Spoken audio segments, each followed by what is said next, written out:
Hi, good afternoon and welcome to Thfc Till I Die, your home of Tottenham from past to present. And this afternoon, me and Philip and Brad, who will be joining us, will be taking you around the grounds from everywhere, from all the 3 o'clock Premier League games to some teams in the Championship, League One, League Two and non-league. You will get the latest here.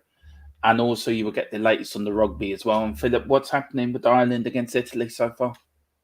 It's Italy 10, Ireland 19 after 33 minutes, but Ireland are about 4 meters from the Italian line. It's a crazy match. Both teams really going at it, and there's been 1 to 4 tries and 1 disallowed already. So it's been a very, very, very good match, very entertaining. It has. The games are about to kick off. Teams are coming out. So Philip, I'll get your quick score predictions for the 3 o'clock games. These are the 3 o'clock games. Everton against Villa, Leeds, Southampton, Leicester, Arsenal, West Ham, Forest. And, of course, don't worry, Danielle, we are covering also Orient as well for you. So don't worry, we got that covered. Very quickly, Philip, Everton Villa is at Goodson Park. 3 o'clock kickoff. The referee's Anthony Taylor. The VAR is Chris Kavanagh. I'm going for a Villa win here. I'm going for a 2-1 win for Villa. What are you going for? Yeah, I'll go for 2-1 to Villa. I think Villa will be too strong for Everton. Yeah, of course, Ireland because Stephen Coleman, who plays for Ireland, starts today. He's in the starting lineup. We've got Leeds, of course, versus Southampton. Location is, of course, at Ellen Road. 3 o'clock kickoff. The referee there is Peter Banks, and the VAR is Simon Hopper. Bit of team news, Philip, on an Irish connection. Baduno again starts and go for Southampton. Leeds on a good bit of run. And so Southampton coming back of a 1-0 win against Chelsea next week. I can see this being a 1-1 draw. I can't see any team winning it. How about you? Yeah, I mean, both teams are in big trouble at the moment, really. So this is a relegation scrap at this stage of the season. So I think Leeds might just shade it 1-0. All right, so there you go. Philip's going for 1-0. I'm going for a point. Then, of course, we've got this one. We're both going to agree in this one. We rarely are. Leicester against Arsenal. Of course, it's at the King Power Stadium. 3 o'clock kickoff again. Referee is Craig Pawson, and the VAR is Michael Salisbury. Can Leicester do a double over North London sides? I'm going for a 1-0 win again. I'm going for a 2-0 win. Leicester against Arsenal. I'm going for 12-0 to Leicester. No, I think, unfortunately, I don't think Arsenal will slip up today. I think they'll probably win about 3-1. Yeah. And I hate saying that, but that's the way it is, you know. I know it is. And, of course, then the last one, West Ham versus Notts Forest. It is a relegation fight, this one. Of course, it's at the London Stadium, where all the West Ham fans are up on me on the screen at the moment with binoculars, trying to see the pitch, and obviously they can't. It's a 3 o'clock kickoff. Referee is Gerard Gillette, and the VAR is Tony Harrington. Do you know what? I'm going for a Forest 2-0 win here. I think this will pile more pressure on David Moyes, and I think he could be sacked today. What are you going for, Philip? Yeah, I'm actually looking. This will be a very close shave, this match. mean, look at the name of the referee, Gillette. Yeah, I think very Forest good. will win this Very 1-0. I think Forest will win this. She will shave this one 1-0. Yeah. We've been sponsored by Gillette on this show. No, we haven't. Wish we were. So look, And that's Ireland has just scored another try. Ireland just scored another try. Hey. So does that mean they get the 24. bonus point now? That's the bonus point now. Yeah. We tried this the last time and we seemed to work all right. So all the goals will be coming off on the screens as they go in for you. I've got Sky Sports on my other monitor for all the latest news from everywhere. They will come up in here. Philip's covering certain matches for us. Well, when Brad comes in, Brad will be sorting certain matches. And if there's a goal, we will be bringing out Old Faithful. We will be, when there's a goal in any of the Premier League games, this what will happen.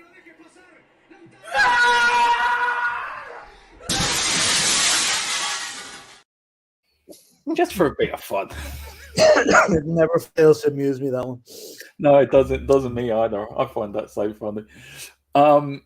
Look, if you are new to the channel, I haven't put the subscription mode on today, so if you are new to the channel, welcome. Please like and subscribe. If you want to become a member, only $2.99. It is cheaper than Netflix. And if you want super chats as well, welcome. They do help the channel grow. So if you want to send one of them in, you can so also. But look, you don't have to. Just get the comments in, and me and Philip and Brad, when Brad pops on, we will answer every comment that comes in.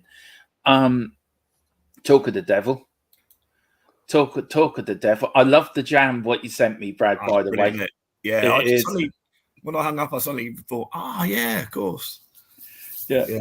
Afternoon, Brad. Hey, Philip, not too bad, thanks. Well, apart from a cold and a cough or sore throat. So if I have to go early, it's because I can't talk anymore. Yeah, no, you're grand. Just a quick go through the 3 o'clock kickoffs here, Brad. What's your score prediction for Everton Villa? Oh, that's a difficult one because Villa are actually in some good form. New manager bounce. I'm going to go for a draw in that one. I'm going to go for 2-2. 2-2 draw in that. Okay, then we've got Leeds Southampton. I think Leeds will win that. Leeds are fairly good at home. I think they're 2-0 Leeds. Oh, I went for a 1-0 win myself for Southampton on that one.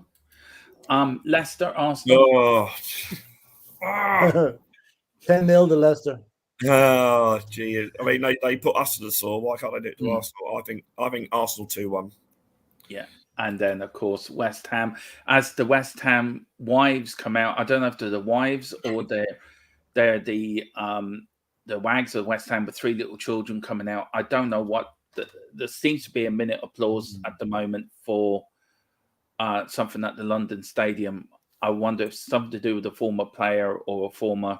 Could be. I'll go for a draw in this, a 1-1 draw. Yeah. And that's a nice touch. Oh, it's for Bobby Moore. Oh, right.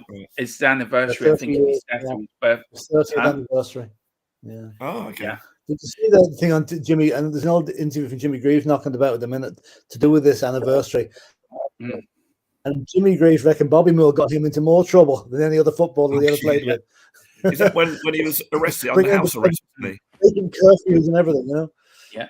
QPR have a new manager making his debut today as well. The former manager of the team. Who did we play? Gareth Ainsworth. Yeah, he's become the new. Yeah, he's the new manager of QPR. Daniela, don't worry, we have Orient covered. And she goes, big pound. Come on, you Spurs. Well, I'll tell you a story about Gareth Ainsworth. I don't know if he's still. I don't think he's still doing it. He used to be in a local band called Dog Bites the Handle. I think it was called. Even when he was managing, QPR. Yeah, he still is. He still plays the band. Yeah, he still plays in the band. They're still playing, are they? Oh, right. Yeah, and they're very good. Well, recently, anyway. Yeah. Saw him once. He's got the look about him, hasn't he? Yeah. He's got the hair for a rock star, you know. Oh yeah, he's a rock and roll manager without a doubt. He has. Yeah. Well, that was a nice touch from West Ham, recognising Bobby Moore on his 30th anniversary. All the games have now kicked off from everywhere. Look, with these, some of the results from earlier, Werder Bremen has scored a goal in the German league. We've got Leipzig, who I follow in the Bundesliga. They've gone 1-0 up against Frankfurt. Coventry beat Sunderland 2-1 in the Championship earlier. and Bristol Rovers beat Oxford United 3-0 in League One. So 0-0 everywhere. Only 2 minutes gone, of course, all on the big 3 o'clock kickoffs. Any other leagues you've been watching, Brad? Any teams in other leagues that you've been following? I'm a bit of a Premier League snob, to be honest. All right, okay. So I don't really look. I actually, that team that we saw the other week, the Scottish team. Yeah. Whatever that. I presume that was a cup. They're actually in the Scottish third division. Bonnie Rig Rose. Yeah. Yeah, I just thought there was some local team that had got through, but they're actually in the Scottish League. Yeah, to be fair, last Saturday when we didn't do this, I was following them, watching Soccer Saturday, keeping words all day. Italy just scored a breakaway try. Oh my God, what happened there? Jesus. Who's playing today, Philip? Italy and Ireland. It's 15. Italy 15, Ireland 24. Just coming up to half time. Are Ireland unbeaten so far? Yeah. That was a bad try to give away. Stupid interception. Oh my God, that was awful play. Just a quick goal. Yeah, just a quick goal announcement. As you can see on your screen, Lincoln have scored the first goal of the day in all the leagues. Got the 1-0 up against Forest Green House after 4 minutes. So that's the first goal. Maybe next week we should have a competition. Who's going to score? Which league will score the first goal? Here we go. Leeds are unbeaten in their last 8 home Premier League games against Southampton. So what I said about their home form. Yeah.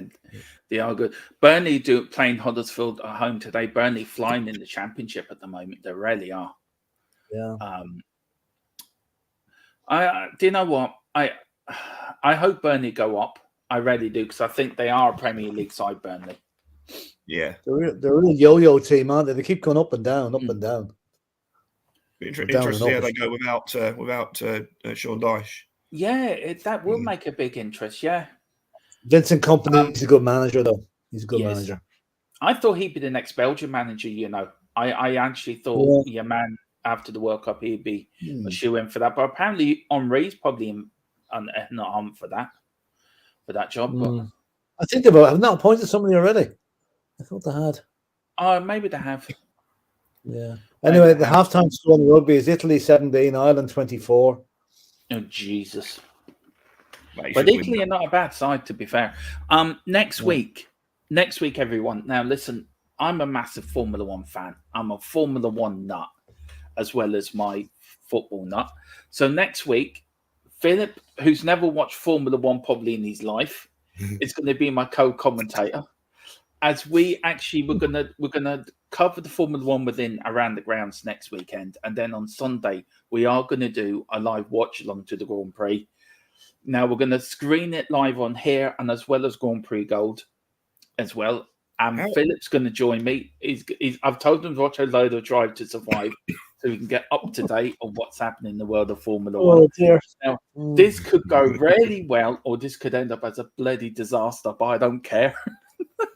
It's going to be fun. My best on the last one, but anyway. Where is the Grand Prix next week? It starts in Bahrain. When I lived in Adelaide, we had the Adelaide Grand Prix, and it was absolutely amazing. The whole town was shut down, and they'd have big parties. Everybody going out, and I didn't do it because I'm not that sort of a guy, but because of my accent, obviously in Australia it's going to be English. You could go into bars, and if you could pretend to be that you're in the pit crew. And you'd attract girls. It's incredible, yeah. You should have done that, man. You should have done that. Somehow I think he did, but he's not letting it on. Somehow I think he did pull that trick. Well, no, I did actually. I did go out with a girl on the Grand Prix weekend, and it was the one where Nigel Mansell. I'm not sure if it was the one where Nigel Mansell, where his tyre went. But in 1986. Because the girl I was going out with, her surname was Normansell, which I thought was quite. Yeah. Oldham have gone 1-0 up against Chesterfield. Burnley have just scored against Huddersfield. They've gone 1-0 up. I'll tell you who the goal scorer is in a minute. For that, Ashley Barnes. Ashley Barnes. The goal for Chesterfield against Oldham was. Yeah, the goal for Oldham was Dad Van Green after 6 minutes, and Ashley Barnes after 7 minutes. Well, I've got two mates that'll be pleased because I've got a mate in Australia who's an Oldham fan, and I've got a mate over here who's a Portsmouth fan, and they've just gone 1-0 up. So there you go. Next weekend, we're going to do a bit of Formula One, and it's going to be a laugh, and it's going to be a bit of a giggle, and it's just something to take away from the stresses of supporting Tottenham. And of course, I actually applied for tickets for Wolves, but didn't get one. Was unsuccessful. Oh, I had about 40 loyalty points away from it. It's so difficult to get away games. Are you going to the Milan game, Brad? Oh yeah, go for the home one. Yeah, I'll see you there. Yeah, I think there's a big Irish contingent coming over. Yeah. So I look forward there's to about that. 100 of us, I think, from all the different supporter groups. There's about 100 of us coming over. Well, what I'll do is I'll set up a WhatsApp group for you, Jack. I think Jack's coming over as well. Jack Kanicki and David Harris. Yes. And then we can maybe meet in central London or something like that. Yeah. On one of the days, it's not the football. I mean, it's not the weather for it, but there's a really nice boat pub where you get basically you see the Houses of Parliament, Big Ben, all that sort of stuff. Yeah. Well, I'm over there for Monday. Me and Dave are over there for Monday, so we'll meet on Monday or Tuesday. Yeah. Definitely. But, Aaron Dubb, big up Aaron. It said, Philip, just keep an eye on Team Nissan Micra Super Turbos and Lada GTIs. I might be a novice on the Formula One, but even I know that's a wind up. Yeah, you know? I don't think Lada won the championship for the last 5 years. Have they done it? No. No, Lada were very successful in rallying back in the day. Skoda were very. There's a story about Lada. A fellow to a motor accessory shop, and he says petrol cap for a Lada, and the guy behind the counter says, "Yeah, it's like a fair swap." Oh Lord! Yeah, the Adelaide Grand Prix was a street Grand Prix. So before they actually closed the streets off, you could actually more or less drive around the course. Yeah. Just a quick update there. Millwall have gone 1-0 up against Stoke. Port Vale have gone 1-0 up against Bolton. Swindon have gone 1-0 up against Harrogate. And West Brom, I've taken the lead against Middlesbrough. And Leipzig, come on, Leipzig, I've gone 2-0 up against Frankfurt in the Bundesliga. I used to work for the this Adelaide Enfield Council, not Enfield over here. And we used to deal with the local government finance authority for money and that. And their offices overlook the Grand Prix track. Yeah. So they used to send us like passes, and they put on free food and drink, not for the actual day, but only for the qualifying. So you just sit there and watch these cars go by, obviously really fast, and you can see a screen where it said who was number one, that sort of thing. Philip, what can West Brom got 1-0 up against Middlesbrough? As I said, Millwall got 1-0 up. Fleming scored for Millwall and Dyke scored for West Brom. So they're 1-0 up. No goals yet in the Premier League. No. All 0-0 in all round the grounds. Brad, I'll go with you to say we go to West Ham Forest. It's an important game for West Ham, isn't it? It is, yeah. It was great to win last week for Tottenham, but they were awful, really. Yeah. Apparently, Nottingham Forest beat West Ham 1-0 in August, and they're looking to do the double over them for the first time since 1983-84. Jesus. And West Ham have lost, I think, 13 games, which is one less or one more than the same, because the information's gone now, from the same that they did all of last season. So, fuck. Yeah, and you've good choice for Bazzuno to start for Southampton, Philip. Get him in the groove for the Arsenal international coming up. He should be starting for Spurs soon, hopefully. Yeah, I'd like him to be starting for Spurs. Yeah, he's a good goalkeeper, very good goalkeeper. Yeah. There's been a goal in Scotland. Airdrie have gone 1-0 up against Falkirk, and Gallagher has scored after 10 minutes. And Sutton have gone 1-0 up against Newport. Kobe Rowe after 9 minutes as well. So the goals are scored again. You what, Philip? West Brom just went 2 up against Middlesbrough. Yeah, just Darryl saw that. Dyke, 2 goals in 5 minutes for him. I would fancy Middlesbrough in that one. They're doing well under Michael Carrick. I wonder if Roy Keane's been giving them a few pointers. because he managed Sunderland, didn't he? Roy Keane back in the day, back in the 90s. Yeah, he was in Sunderland. Yeah, probably told them what pubs not to go to. Yeah, or 2000s. God, it's always the Premier League. So it's so competitive. There's always no goals. I wonder would there be a Saturday where nobody in the Premier League scores at all?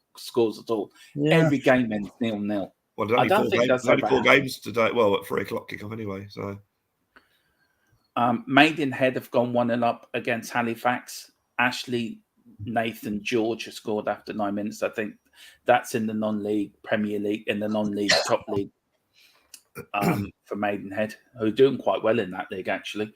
Fleetwood have gone 1-0 up against Morecambe in League 2. No score yet for Orient, so we can't keep Daniel. We can't start cheering. I still haven't used the goal scoring video yet when there's one in the Premier League. So, my cousin trained for Leighton Orient back in the 60s. Did he? Yeah, he gave up because he was very much a footballer that used to like the freedom of playing football. And when he went to Orient, suddenly you have to learn tactics, and you got to be here, you got to be there, sort of thing. And he didn't like it, so he quit after about 1 year. 2 goals in League 1 now. Sheffield Wednesday have gone 1-0 up. Palmer after 9, and Philip Redding have gone 1-0 up against Blackpool. Tom Ince has scored for his own man. Paul yeah, Ince. there you go. Now, Reading should win that game. Blackpool aren't doing so hot at the minute. No, and my favourite team out of the whole lot are 1-0 down. Solihull Moors. What a name for a team! They're 1-0 down to Alconsham. I love that name. it is good as many big goals. Yeah. Of course, in the chat, course, it's the Big Old Farm Derby tomorrow, isn't it? Philip Celtic against Rangers, so they're not playing today. Yeah. Dundee have gone 1-0 up against Inverness. In the, I guess you Irish guys support Celtic in those games. Yeah. Oh yeah, we would. Yeah, I think Celtic are at home tomorrow. So yeah, I would say, is the Pope Catholic? That's what I would say. That's that old joke, wasn't it? That old joke. I had an argument with my girlfriend. I criticised the Pope, and the bloke says, "Well, you know she's a Catholic." Yeah, I know, but I didn't know the Pope was. What's your score prediction for tomorrow for that Old Firm Derby, Philip? I'm actually going for a 1-1 draw on that. I just don't think it'll be tight. I think it could be a draw because Celtic are 9 points ahead. They're not going to be caught, but this is the big one tomorrow. You know, like they won the last game at Ibrox, so it'll be a draw or a Celtic win. I can't see Rangers winning it, but you know, and no away fans either for Rangers. There is there.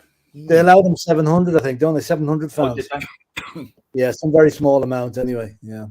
I think more would turn up somehow. As a young lad, I used to follow Celtic, and then I was really surprised when my dad actually told me he followed Rangers.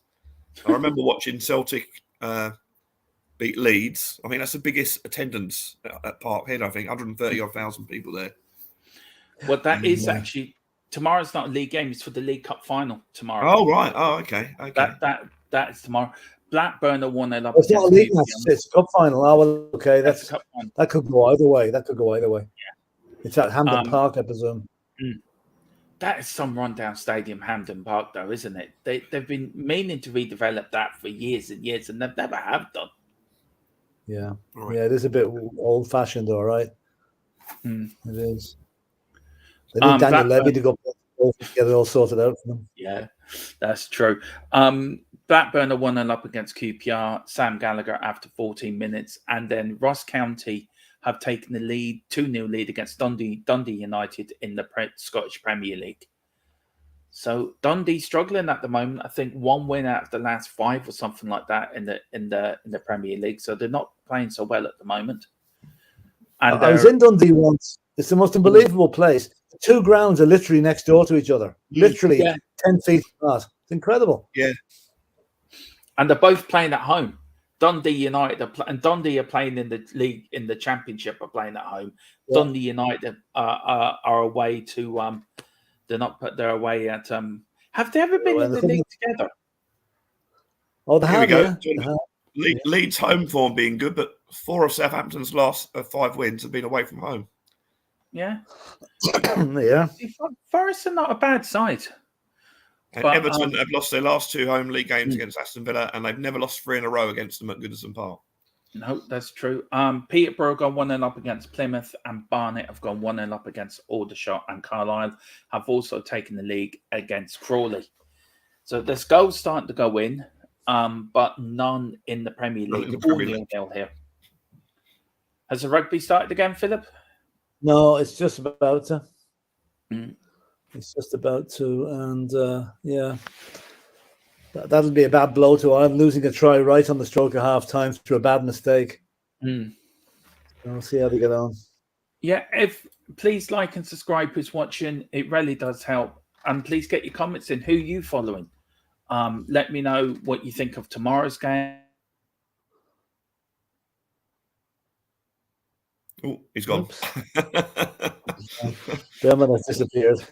Let me tell you what you think of tomorrow's game, and everything suddenly left. It's still. He mentioned Daniel Levy, and that's what happened. The computer went. Oh yes, I won't do it again, Dermot. I won't mention Daniel Levy ever again, Daniel. Well, it's still 0-0, and they've had about 19 minutes in the Premier League. Yeah, what? It's so Yeah, Burnley have now gone 2-0 up. Connor Roberts after 18 minutes. Exeter gone 1-0 up against Cambridge United. Archie Collins after 18 minutes. No goals for the Irish lads that are playing. I think he was making a start today, wasn't he, Philip? Troy Parrott started for Preston, yeah. Dane Scarlett's on the bench yet again for Portsmouth. And Sorry, go on, Brad. My mate who's a Portsmouth fan says he's getting rave reviews, Dane Scarlett. So I don't know why he's not getting played. The manager apparently doesn't like him. Yeah, I think they changed the manager. They changed the manager until mid-season, and the previous manager liked. Yeah, he did. The new guy doesn't seem. Leicester now. Mr. Merson's on the telly on the other screen at the moment. Don't know what he's asking for. Is he commenting on the Arsenal game? Yeah. I'm watching. Having Merson commentating on an Arsenal game is so wrong. So anyway, tomorrow, lads, Chelsea Spurs. I found this stat out, right, and we will give you up to date anything in the Premier League. Just want to do a bit of a build up to that as well while we're all here. 7 wins in 61 Premier League games against Chelsea. Oh dear me, that's terrible. Philip, I'll start with you. Why? Yeah. Why are we so bad against Chelsea? I don't know. It's every club has a bogey team. And Man City's bogey team is us playing at our place. Our bogey team is Chelsea, no matter where we play them. It just doesn't seem to work out. I mean, we haven't beaten them since that 3-1 at Wembley in 2018 or 19. A game I didn't go to. Yeah, it's all your fault, Brad. We're blaming you. So I just don't know what the problem is. Although this is a good time to play Chelsea because they are in a bit of a First of all, most of the players haven't got to know each other yet. You know, they're all new to each other. They're 11 players, but not a team. But you know bloody well what's going to happen tomorrow. They'll gel as a team for the first time ever. That's my fear, you know. Yeah. My prediction's a draw because we're due to beat them. We're long overdue to beat them, but then they're long overdue for a win, so that cancels each other out. So I was reading last night about the abuse that Graham Potter's been getting, and apparently it broke last night that he's been had death threats against him and his family. Yeah. Oh, that's crazy. His children have even received death threats. That sums up the Chelsea fan base, doesn't it? That sums up the Chelsea fan base. Now, as much as you don't, Peterborough just doubled their lead against Plymouth. Carlisle have doubled their lead against Crawley. The class of 92 have gone 1-0 up against Manfield, which is Salford City, as I like to call it. And Gateshead have gone 1-0 up against Maidstone. Look, as much as you don't like a manager or you don't like an owner or you don't like whatever a player, you do not send death threats to their family. That's just ridiculous. Right. It's not his fault. It really isn't his fault that the owners went for player after player after player after player after player. And I'm not trying to defend him, but if that was done to say if we had Graham Potter at our club and that Levy somehow did that, which I think we all just collapse and faint if we went out and bought player after player after player after player. Philip, would you blame the player or the manager for not getting them together? Well, I mean, the Just ultimate. put your football head on, not your Spurs head on, but put your football head on. Who do you blame for the Chelsea debacle? Well, I mean, you can blame the manager for not gelling the team together, but you can also blame the chairman for lumping so many new players on him. It takes time for players to adapt to a new system and whatever, and that hasn't happened at Chelsea yet. Plus, they've had some injuries. And one injury I'm glad to see will not be coming back for them tomorrow is N'Golo Kante, because I hate playing against that fella. He's not back tomorrow, and neither is Pulisic. So that's something in our favor. But no, you have to blame the manager up to a point, but not to the point where he's getting death threats. I mean, that is just that's just crap. That's society. Yeah. That's society. Yeah, but as much as bad managers we have, at least Spurs fans have a little bit of respect, human respect, and that's what it marks us out from the rest of them, really. Barnsley have gone 1-0 up against Derby in League One. Dunfermline have gone 1-0 up against Queen of the South. And that Portsmouth have doubled the lead against Cheltenham. Michael Jacobs after 20 minutes. So Dean Scarlett's team have gone 2-0 up now, Philip. We've got a comment here from Terry White. Big up, gents. He says, big up, Terry. Thanks for coming. And everyone, please get your comments in about the matches today. Who do you think is going to win in the Premier League? Will Forest do one over West Ham? Will Leicester do what they did to us, to Arsenal, which I hope they do? I'm, still not a lot of goals around at the moment. Very, very lot of 0-0s around. BT Sports have just gone to the advert, so there's bound to be goals now. Yeah, I know. I'm probably watching the same thing as you. I must admit, I prefer BT Sports coverage to Sky Sports coverage. It's a bit quicker. It's a bit quicker with the scores. Mainly because Paul Merson's not on it. Well, this is true. Yeah. Yeah. And they also have to audit the Premier League games in the bottom corner, so you can always see them. Paul Merson's probably looking for a bag or something. Within reason. He was funny one day when he got a lot of Oasis quotes into a talking about a game. Yeah. Apparently some challenge for him, and he got all these Oasis quotes. It's quite funny, actually. Hey, I don't know what him and Morrison, not Morrison. What's his name? He played for Ireland, Philip. Vincent Morrison. Yeah, I cannot stand him and Paul Merson doing when they do Sky together. I really cannot. We've got Daniela saying, isn't it surprising to see no goals in the Prem? Come on, Orient. Yeah, Orient are still 0-0 at the moment too. Well, they're all really, when you look at it, apart from the Leicester Arsenal game, they're basically all big 6 points. Actually, Villa, I suppose Everton Villa isn't really, but Leeds, Southampton, and West Ham Forest, they're big, relegation fights. And I think if Villa lost today, they'd be sucked into it as well. Yeah, QPR have equalised against Blackburn, and Salford have gone 2-0 up against Mansfield. And this we got a goal. We got a goal. And hang on, Brad. Before you do, our little friend's going to come out to play.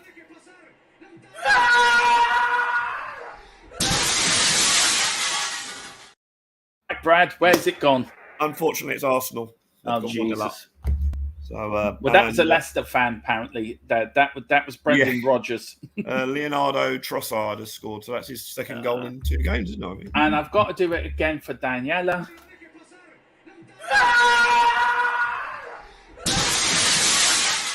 Because Leighton Orient have gone 1-0 up against Grimsby. Charlie Kilman after 25 minutes. But don't forget, Tottenham took the lead against Leicester as well. So yeah, that's true. That's true, Brad. We can all hope in faith. Bournemouth against Man City this evening, and then we've got Liverpool tomorrow, isn't it? Liverpool playing on Super Sunday tomorrow. Tonight. It's really odd. They've got a Saturday night game. Yeah, it's unusual. Probably because of the League Cup finals tomorrow. Yeah, Trossard scored after 26 minutes for them lot down the road that we don't particularly like. But anyway, QPR equalised 1-1, so that's looking good for their new manager. Reading are 1-0 up against Blackburn. Tom Ince scored for his own man. Millwall are 1-0 up against Stoke. Fleming West Brom 2, Middlesbrough 2, Dyke with a double. And then in League One latest, Burnley 1, Derby 0, Bolton 1, Port Vale 1, Burton 0, Accrington Stanley 0, Charlton 0, Sheffield Wednesday 1, who are at the top of the league, Exeter 1, Cambridge United 0. The Arsenal goal has got a VAR review. Oh, please. Oh, there is a God. What a surprise, yeah. Ipswich have taken the lead against MK Dons. Sam Morrissey after 26 minutes. Now, what's Paul Merson moaning about now? Goal's been disallowed. Whoa, yippee. Sorry, I've got to do this again. This is for disallowed goals.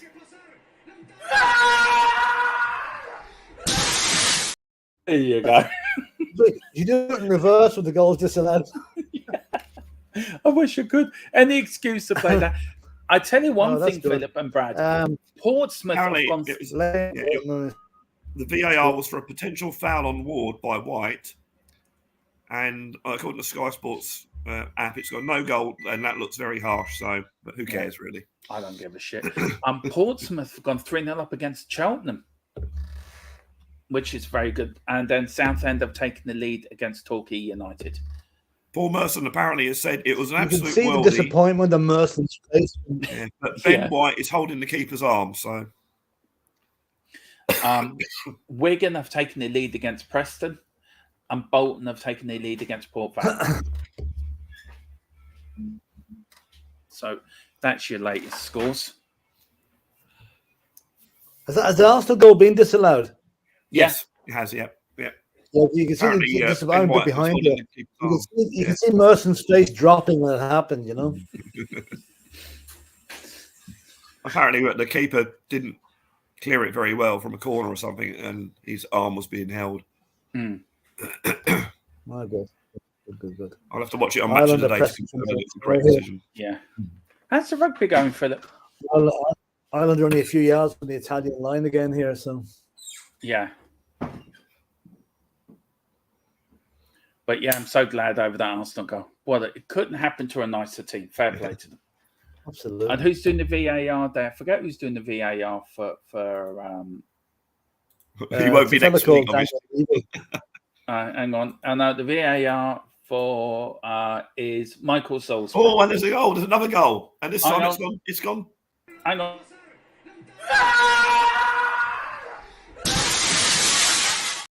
Oh, Brad, give us it.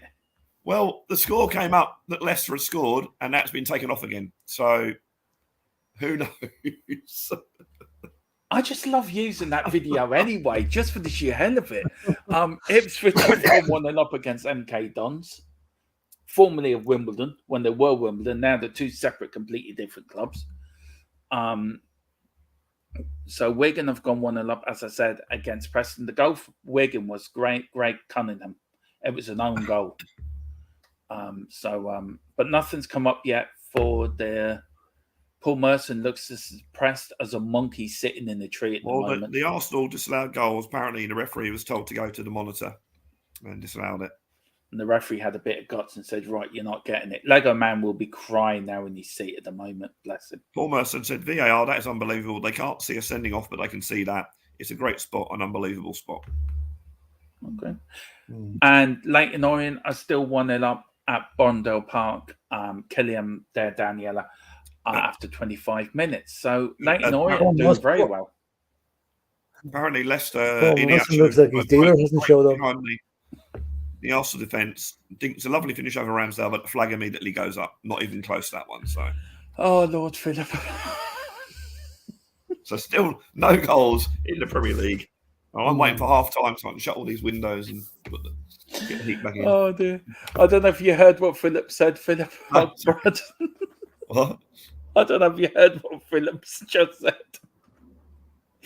Oh, he said I want to repeat it, but it was funny. Something about Paul Merson and his special brew. Did you ever see the thing George Best used to do with Rodney Marsh? They used to go around the grounds, didn't they, years ago? Back in the day. I did. And they brought up the video clip of Paul Merson crying about when he came out, said, I'm addicted to this and I'm addicted to that. George Best turned around and said, what a load of bollocks. I know Rodney Marsh got sacked in the end, didn't he? He did something, didn't he?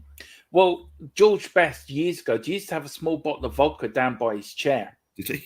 Yeah. But he never once got drunk doing anything apart from going on to Terry Wogan. And that was a plan that day. They deliberately got him drunk that day. Burnley have gone 3-0 up against Huddersfield. Josh Brownhill after 31 minutes. That's going to be an absolute smacking. Scottish Premier League, Aberdeen 0, Livingston 0, Kilmarnock 1, Motherwell 0, Ross County 2, Dundee United 0, St Johnstone. There's been a red card at Bonnie Rig Rose. Oh, good. Give us the latest, Brad.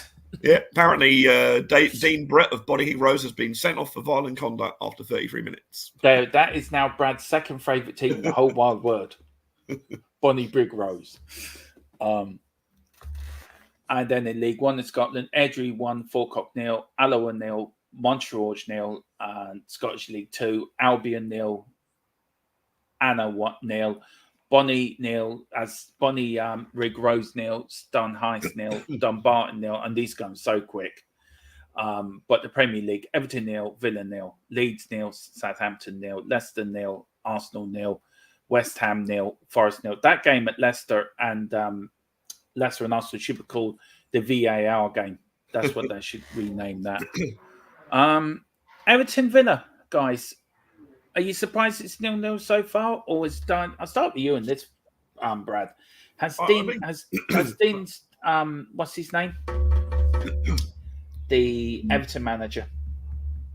I think with the relegation type battles, they're very cagey teams, get very defensive. So I imagine that's what's happening out there. I mean, at the moment, as it stands at the moment, the bottom three are Bournemouth, Leeds, and Southampton, and Everton are 1 point clear of Bournemouth, and they've got a better goal difference. So if Everton were to win, that would be really helpful for them. Yeah. Norwich have just taken the lead against Cardiff City, which really surprises me.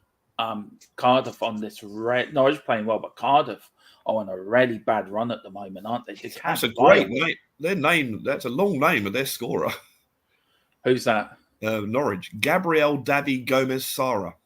They've just put up Sara on my screen. Well, I guess because on BT Sports they put the whole name. Look, do you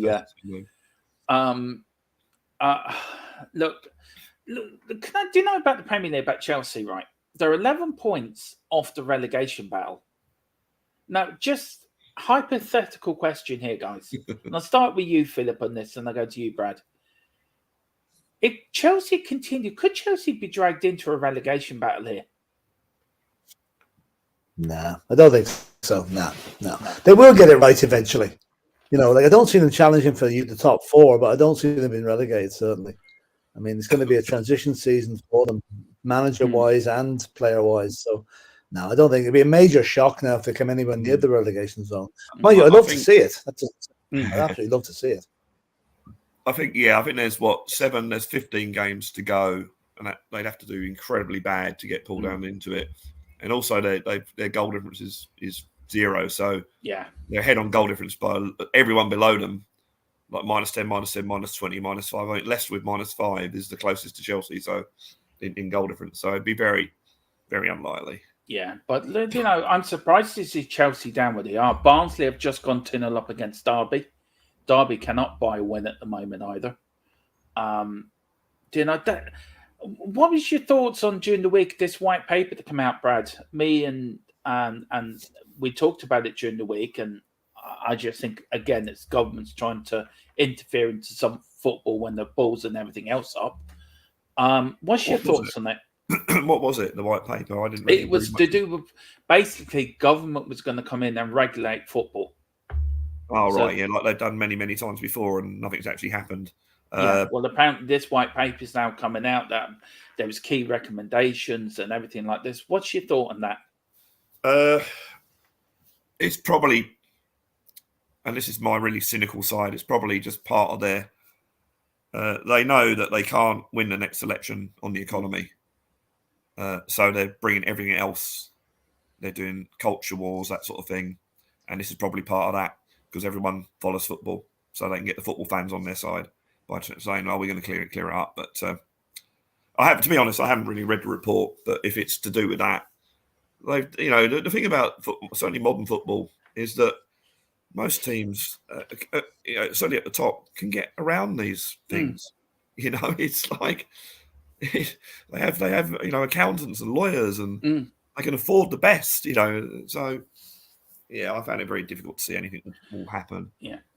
Norwich have just scored the second goal there. I don't know who scored for us there, Brad. And also,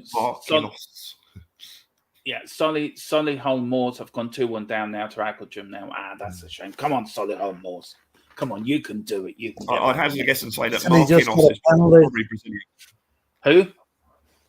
Italy just scored a penalty, so it's now 20-24. It's getting tight. Ooh. Oh Jesus! A try in it. We're missing a few players though in the Irish rugby side. To be fair, we had but we should still be beating Italy. Should do. It's tight enough. Ireland haven't played that well in the second half. Now they've been Italy have played very, very quick rugby.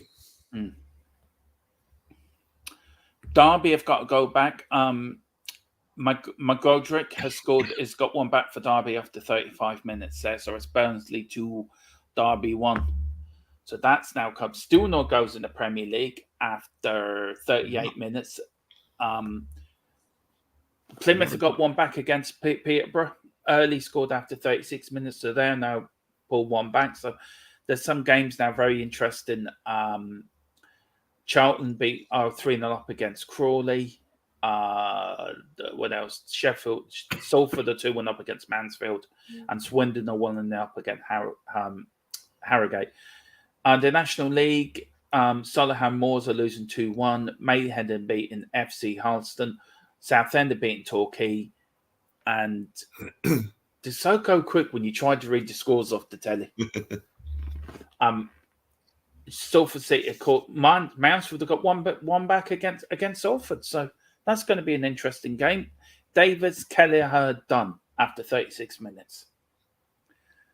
So I can see the Man United man getting irate in the director's box there now. I'm just about to. Oh yes, right to Ireland. Yes. I hope it's given now. It might not be. Oh Jesus! No, it's been given. Good, rugby, the VAR in rugby, they go back miles, don't they? To find an infringement. It's like, look, I can't believe 14 people are watching us. 15 people are watching us. I don't know why, but thank you. Please hit that like button, hit that subscription button, and put your comments in. Who do you follow? If you're not a Spurs fan, who do you follow in the Football League? Ask us questions about anything genuinely in football. And we're here to give you up to date on this. This is our sort of take piss of Soccer Saturday. Definitely none of the guys below are Paul Merson, I can tell you that. But I don't know. Brad might be. You don't know. Brad could be sequel Paul Merson super fan. Nah, it's gone to review this try. It might not be given. Oh no! Oh Jesus! This might not be given for a knock on. Oh, gee, it looks like a knock on as well. Yeah. League Cup final tomorrow. Liverpool. Sorry, Brad. I was joking, by the way. I wasn't trying to be. I was joking, by the way, saying you're a Paul Merson super fan. Sorry, please. Right. Brad will meet me next week and then give me a good beating for it. With his guitar. Hang on, which is my crappiest guitar? Right, use that one. No such thing. Tomorrow, League Cup final. Newcastle, Liverpool. Newcastle, Man United. Sorry.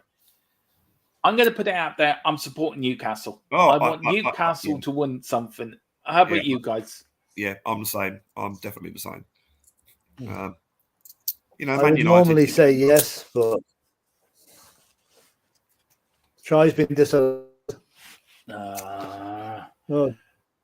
go from the 2 tries disallowed. Yeah. If Newcastle win, then it's why not? Tottenham could win as well. So yeah.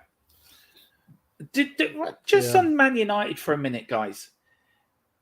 Has Ten Hag got sort of the Fergie factor about him, but like he's got the players like Fergie had the players he had. They're scared stiff of him. I just think he's got a way of playing, and most of the Dutch especially at Ajax. They've got set ways, and he's come over here and he's put in his way, and he's been, we saw what happened with Ronaldo. He's laid down the law, and it obviously didn't work in the first few games. It's probably something new. It's working now, and it annoys me that, look, don't get me wrong, I'm happy with Conte if they back him, but it annoys me that apparently we didn't employ him because he couldn't speak very good English. So, and wherever I see him on a interview, he speaks perfectly good English. So, Philip, we had this before with Ferguson back in '86. Fergie was supposed to get the Tottenham job. Something happened, and he went to Man United. Has this history been repeating itself, sort of 30-something years, 40 years later, that a manager's come to us and it hasn't gone well? He's gone to Man United. Do you agree with me? He's got this. He reminds me of a younger Fergie, a young Alex Ferguson United. He's put down the law. Well, he's getting the results out of that. Like since he got rid of Ronaldo, things have really switched around for United. And although I think, did I hear someone that Ten Hag turned us down? He didn't think we were big enough. I think maybe I heard. I think he they extended his contract, didn't they, Ajax, which meant we would have to pay money. I think it went both ways. I mean, I could be totally wrong. I think he didn't want to come here, and then we interviewed him and wasn't impressed for whatever reason and gave the job to Nuno. So making that what you will. Well, look what's happened to Ajax now. They're out of Europe. Yeah. I mean, this is the guy that got Ajax. Let's face it, this is the guy that got Ajax to a semi-final and probably should have got to the final. But I say unfortunately, fortunately, Lucas Moura sorted that. But but they have a system at Ajax. They've always had a decent system, right from the lower levels to the high level. They have it's a five things, and they have 5 things that a player must have to play for Ajax. Mm-hmm. Well, thank you so much again. Oh, hang on, sorry. Didn't want to do that. Thank you, Daniela. She says, smash the likes if you haven't already. Come on, you Spurs. Big up, Daniela. Thank you so much indeed. I've put you at the top there, Brad, so the comments don't cover you. Philip, still no goes. Wrexham are 2-0 up against Dorking. I'm privately just backing Wrexham to get out of the Championship non-league side to get back into league football. And Exeter have scored a second goal against Cambridge United. Will Anderson. So Exeter are 2-0 up against Cambridge. Burnley 3-0 up against Huddersfield. Are there any team in the Championship you think that, the teams that are fighting for promotion that would do well in the Premier League next year? It's hard to tell once they come up. Burnley. I think Burnley can do it. We're now heading into that's the police running after the VAR man or Lego man from the Arsenal Leicester game. It's half time at Leeds 0, Southampton 0, half time there. And it's going to be half time West Ham Forest as well. They're into added time as well. Very slow day. Trevor Whitehill. Big up Trevor Whitehill. Hang on, let me put you up. So you're up the top there, Brad. You're not getting covered. He says, I live about 6 miles from Newcastle, ground all my life, and have followed Spurs since 1958 when I was 9 years old. Wow. Wow. I tell you, I bet he's seen, like Philip, you've seen some glory years like Brad in the 70s as well. And, Trevor's gone way beyond my years, I'll tell you. Half time at West Ham. Frustrating living close to Newcastle. I mean, 1969 was their last trophy. Yeah, so you were 19 when they won their last trophy. The Fairs Cup. The Fairs Cup. Wasn't it? Big up, Trevor. Right. Lovely to see you in. Lovely to see you in, sir. And please keep going in. Peter Head have equalised against Kilty Hearts 1-1. It's still Sheffield United 0, Watford 0 at Bramall Lane. It's half time at Leicester 0-0. Half time at Leicester. Solihull Moors have gone 3-1 down. Oh dear. Never mind. Yeah, the 0-0s, the half times are coming in now. It's 0-0 at London Stadium as well. West Ham Forest. Yep. Don't like Forest away kit. Looks a bit Brazilian to me. What colour is it? Yellow and blue. Mm. Apparently, Leicester have a goals thing of 0. I never understand that. Expected goals, isn't it? Yeah, Jan Han 071 coming to halftime. No goals in the Prem. I don't remember that ever happening. It's 0-0 at Everton as well, so it's time for me to shut the windows because it's getting freezing in here now. Can you remember, guys, any Premier League game on a Saturday where it's been 0-0 in all games, in all Premier League games? I can't ever remember that happening. I don't think I can ever remember all games with 0-0 at the end, though. Yeah. Yeah. Ireland just scored a penalty now, 27-20. I would love to know that stat. Has there ever been a 0-0 in all Premier League games at 3 o'clock on the Saturday? I would just love to know if that's a stat. We've got a super chat here, guys, from Adrian Shah. Big up. Philip, can you give him a thumbs up for me? Hi, Adrian. Cheers. Thank you. He said Ferguson had a slow start. Man United fans, had a slow start at Man United, and fans are Conte out. Look, I think from memory, Ferguson was there for 6 seasons before they won anything. No, 86 he came in, 87, 88, 89, four seasons before he won. His first game, he lost 2-0 away, if I'm rightly, in his first game. And it was due to the Forest game. They're away at Forest. If he had lost that game in 1990, they were going to sack him. Yeah, that saved his job. Yeah. But big up Adrian Char. Do you want to say anything to Adrian Char there, Philip? Yeah, I mean, I think it's a matter of United had patience with Ferguson. Yeah. Are we going to have patience with Conte, or is Conte going to run out of patience with us? That is the question, So I think the consensus is Conte will not be with us next season. So be that right or wrong, I don't know. Time will tell. Time will tell. Well, listen. Oh, yeah. Thank you so much. It's really, really grateful and appreciate it. Thank you so much indeed. Philip, 0-0 everywhere in the Premier League. So we're going to dip down a few leagues. Late Orient are 1-0 up against Grimsby. I know Daniela will be happy over that. League 2, let's see now any game. Sutton are 1-0 up against Bournemouth. Carlisle are 4-0 up against Crawley in League 2. That's a good game. Norwich are 2-0 up, guys, against half-time. Half-time also in the Scottish Premier League, Kilmarnock 1, Motherwell 0. Birmingham 0, Luton 0, Oldham 1-0 up. That's half-time. Ipswich half-time 1-0 up against MK Dons. Half-time at Reading 1, Blackpool 0 at half-time there. Peterborough half-time 2-1 up against Plymouth. Half-time in the non-league Premier League, Altrincham 3, Solihull Moors 1. I'm really disappointed over that. And the late going, Barnsley have just gone 3-0 up in added time against Derby. Irish lads, who do you think's done well, Philip, out of the Irish contingent and all the matches that the players are in today? Players today now. Well, I don't really know. Okay, who we got?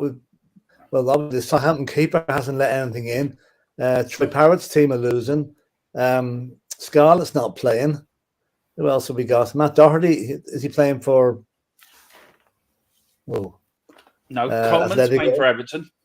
Coleman for Everton, yeah. So not being able to see the game, you know how they're doing, but I just hope none of them get injured because we don't need with internationals coming up. We don't need to get our players injured. No, that's true. So I'm going to run through the halftime scores for you now. Here, Everton 0, Villa 0, Leeds 0, Southampton 0, Leicester 0, Arsenal 0, West Ham 0, Forest 0. I hope to give them money back. That was Jesus. I've never seen 0-0 all the way round at the end of a halftime in Premier League. I don't think it's ever happened. It's very unusual, isn't it? I'd say it probably has. Probably has. But it's again, I don't think it's ever happened. They've all finished 0-0. That'll be the one to watch. That'll be an achievement if it gets to that. Well, I'll tell you. When I used to work at Sega, we came in on the Monday morning, and we had me, Tottenham fan, a Plymouth fan, a Leicester fan, a Real Madrid fan, and an Aston Villa fan, and another team I can't remember. But 6 of us supported all different teams. and they all won on that weekend. So that's quite an unusual occurrence. Yeah. That was good. Right. It was very good. I'm just going to go into the Premier League stats here.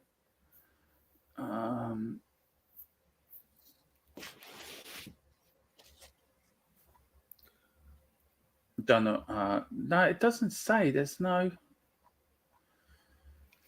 Look up least goals ever on a Premiership Saturday.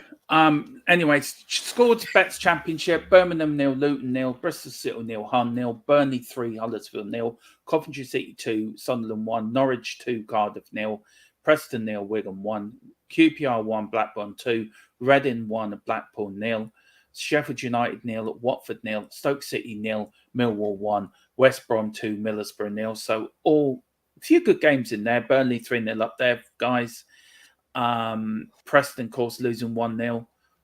And West Brom 2-0 against Middlesbrough, which, Philip, you were surprised over. Yeah, I mean, Michael Carrick's done a good job at Middlesbrough since he went up there. But West Brom have also done very well since the new manager took over. And so, you know, it's, I suppose in a way, something had to give there. And it looks like it's the Middlesbrough defence that has.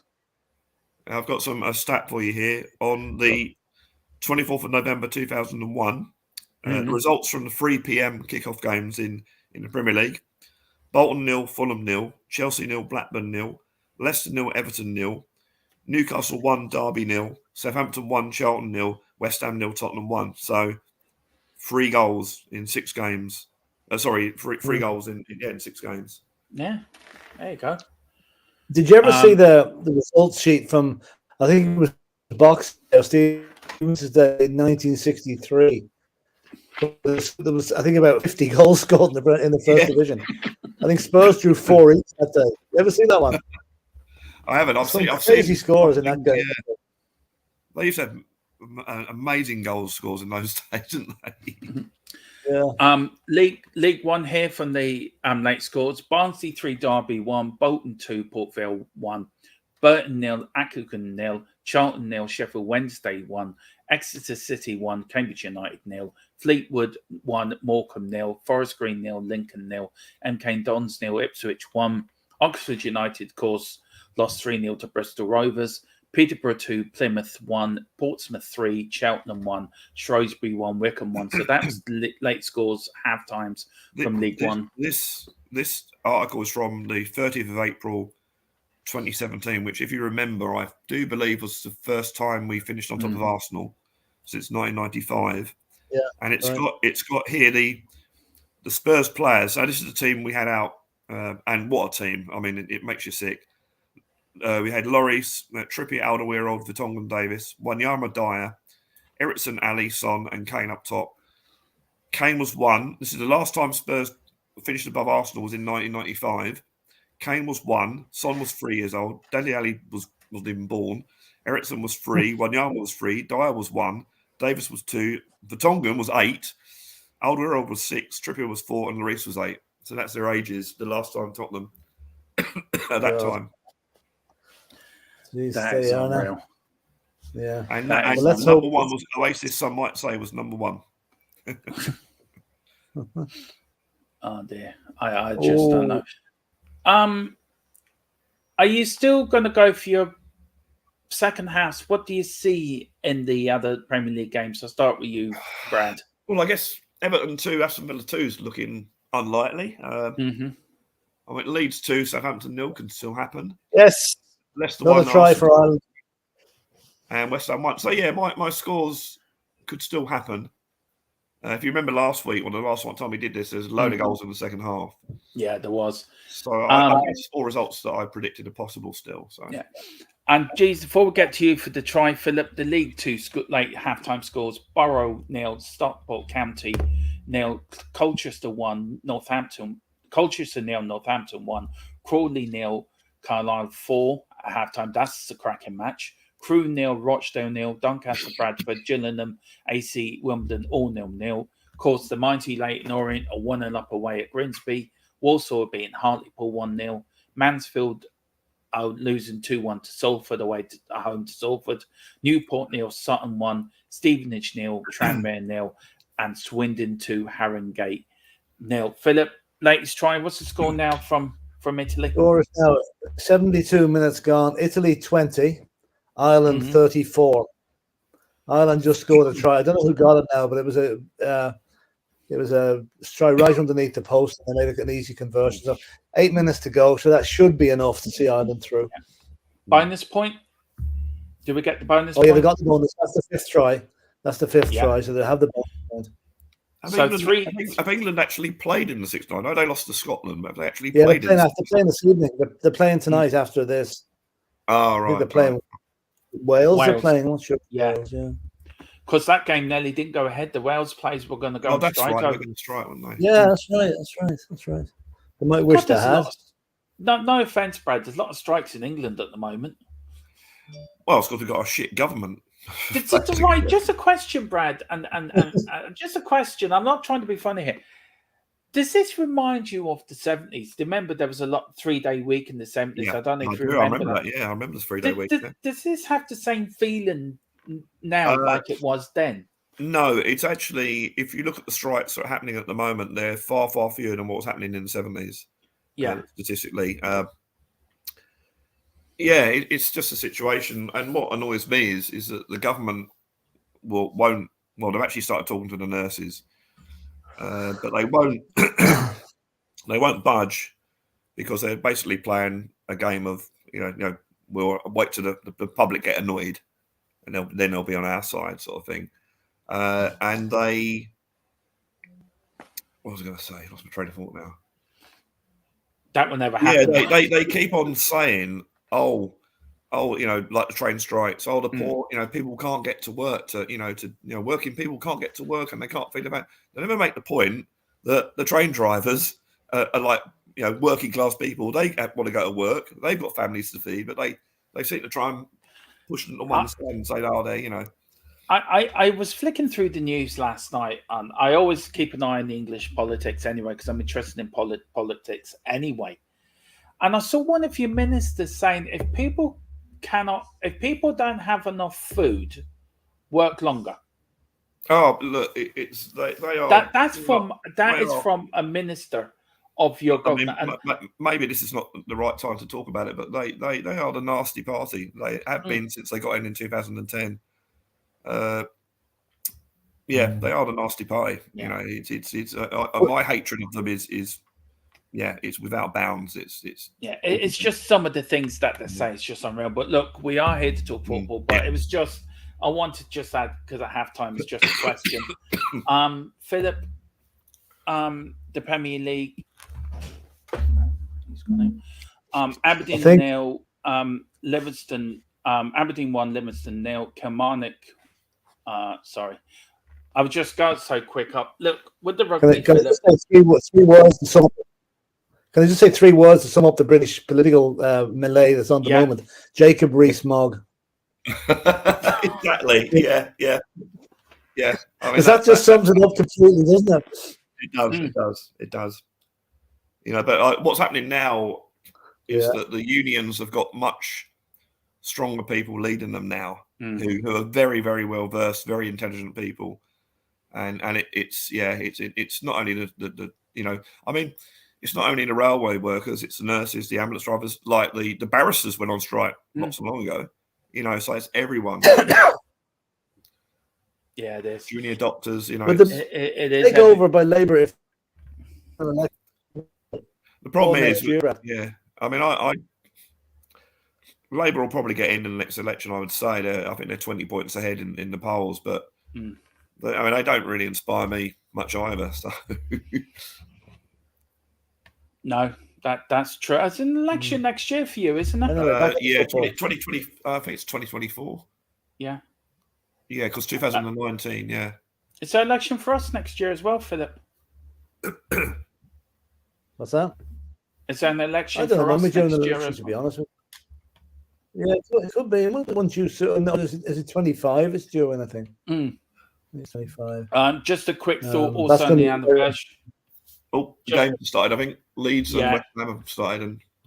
Just want to send our condolences also to John Motson. I know he mentioned it the other day, who sadly passed away, and also to all the people that have died in Ukraine after it was a year on Friday since that. I don't know. Yeah. A war, but it's a war that should never have happened, has started, and all our thoughts and prayers go to the Ukrainian people. Yeah, no, and we're all behind you, and you will beat Russia. You will knock them out of your country. I don't know if anyone watched the documentary on Putin. Is it 3 episodes? Putin's War versus West. Very interesting. Yeah. This guy is, well, we all know he's a maniac, but yeah, he wants to restore Russia. He wants to, mother Russia back again. So the USSR, he wants the old Soviet Union back. Yeah. But yeah, he won't get it. Not a hope. But. No. There's also one on BBC where they had people in Russia reporting on it, and that sort of thing, and it's incredible. A lot of them don't really know what's going on. They've been told Russia's been attacked. They've been told they're under attack. Yeah, exactly, and NATO and that sort of thing, and. It's going to take one move for this, and I will say, and then we'll go back to the football. But I'm going to say is that it will take one wrong missile or one wrong a missile hitting a NATO country for NATO to be dragged into this. And then see, NATO's pact is, and this is why Ukraine wanted to join NATO, because the NATO pact is that, it's Article 5 or something, that if anyone gets attacked, then they all join and help them, sort of thing. So we had that situation a few months back where that missile exploded in Poland. Oh dear! Yeah. Oh, bad news. Yeah, I've just seen it. A goal. Where? Hang on. There's bad news. There's bad news. Hang on. Let me get my friend Fred up. Hang on. Let me get Fred up. Hang on. It's.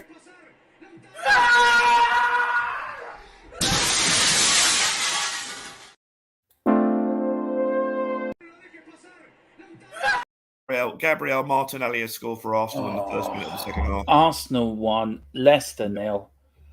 Jeez, it didn't take them long. A minute into the second half, and Brad, they've gone 1-0 up. Yeah, Arsenal on it. Bournemouth against Man City tonight at 5, and then Liverpool are on afterwards to have 12 to have one tomorrow. Chelsea against Spurs. I don't know if we are going to do a watch along. Excuse me 1 minute, Brad, just take over. Yeah, it's 1-0 to Arsenal, Martinelli, and it just says on the Sky Sports app, what a start to the second half. So I'm not aware of any VAR reviews. Although, let's face it, the last time there's VAR reviews, it happened straight away. So that's the only goal in the Premier League at the moment. Everything else is 0-0. I'm waiting for the VAR thing to come up, but I don't think it is. So, yeah, sorry, Brad. Sorry about that. Arsenal 1-0 up against Leicester. Damn. And it was Gabriel Martinelli. West Ham still 0-0 against Forest. What? Hello. We've got the wandering Irish rugby fan back. I presume you've seen the bad news about Arsenal. Yeah, that's what we thought. You went off to kick a cat or something, Philip. No, I threw my laptop against the wall, actually. But anyway. Well, there you go. That's better than kicking the cat. Nothing against cats. I'm not the West Ham man. I love cats. Just to put it out there. Cats are cool. Cats are the Liam Gallagher of the animal world. Yeah. Cool for cats. That's the big hit back for. Yeah. I love that song, by the way, Cool for Cats. I really do. Up to Junction's one of my other favourites. Oh, that's one of the best songs around. That one. It's very good. Right, just a quick question, guys. Do you know Soccer Saturday have now like Merson and Craig Dawson, and they have Clinton Morrison, and sometimes they do the last one. Do you miss the old people that did Soccer Saturday? I guess I used to watch it religiously on a Saturday. You had Cammy, didn't you? Had Cammy. I do remember when Rod Marsh and George Best were on it. You used to have Clive Allen. Yeah. Matt Letizia was on it. You used to have the Scottish guy, didn't you? Or maybe he's still on it. Oh, Charlie Nicholson. Yeah. But I'll tell you what I do miss more than that, and it used to be my Saturday morning fare, and it's just I haven't watched it in years now. Was Soccer AM? Yeah, that was absolutely brilliant. In the early when they had Helen Chamberlain and Tim Lovejoy. I mean, Tim Lovejoy could be an annoying little at times, but yeah, that was really good. That was really good. Still 0-0 at Goodison Park, which I'm really shocked over, but not really. Warsaw have gone 2-0 up against Hartlepool. Dunfermline have gone 2-0 up against Quinton South. Stranmere have gone 2-0 up against East File. And Danielle, cover your ears. Grimsby have equalised against Leyton Orient. John McCarthy after 46 minutes. So Danielle, please just cover your ears. You did. Well, there'll be a load of goals in the Premier League because I need to get a drink. Yeah. Luton have gone 1-0 up. Saying that, Brad goes, Luton score. Carlisle's, we've had 4 goals, I think, since Brad stood up. Maidstone have got an equaliser against Gateshead. Dunfermline have got 1 back against Egan City. Crawley have got 1 back against Carlisle, and Luton have gone 1-0 up against away to Birmingham. And also still 2-0 West Brom versus Middlesbrough. In the rugby, it's 80. We're 2 minutes into injury time here. Italy have possession, so the game carries on. Italy 24, Ireland 34. Italy 20, Ireland 34. So it's all over by the scouting, but they can't play it till the ball goes out of play. Yeah, and as I said, next week we will be covering the qualifying for the Grand Prix within around the grounds or before around the grounds, and then next Sunday, me and Philip are going to do a watch along, which will be an absolute giggle. So I've given Philip his homework to do for the rest of the week now.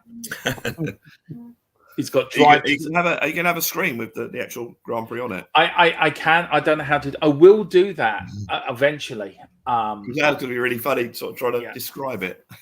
Yeah. Well, cars are going really fast. And when I did it, really fast. we did it for the year when Max Verstappen and Lewis Hamilton were fighting for the championship, and they went to the remember that? Yeah, that was.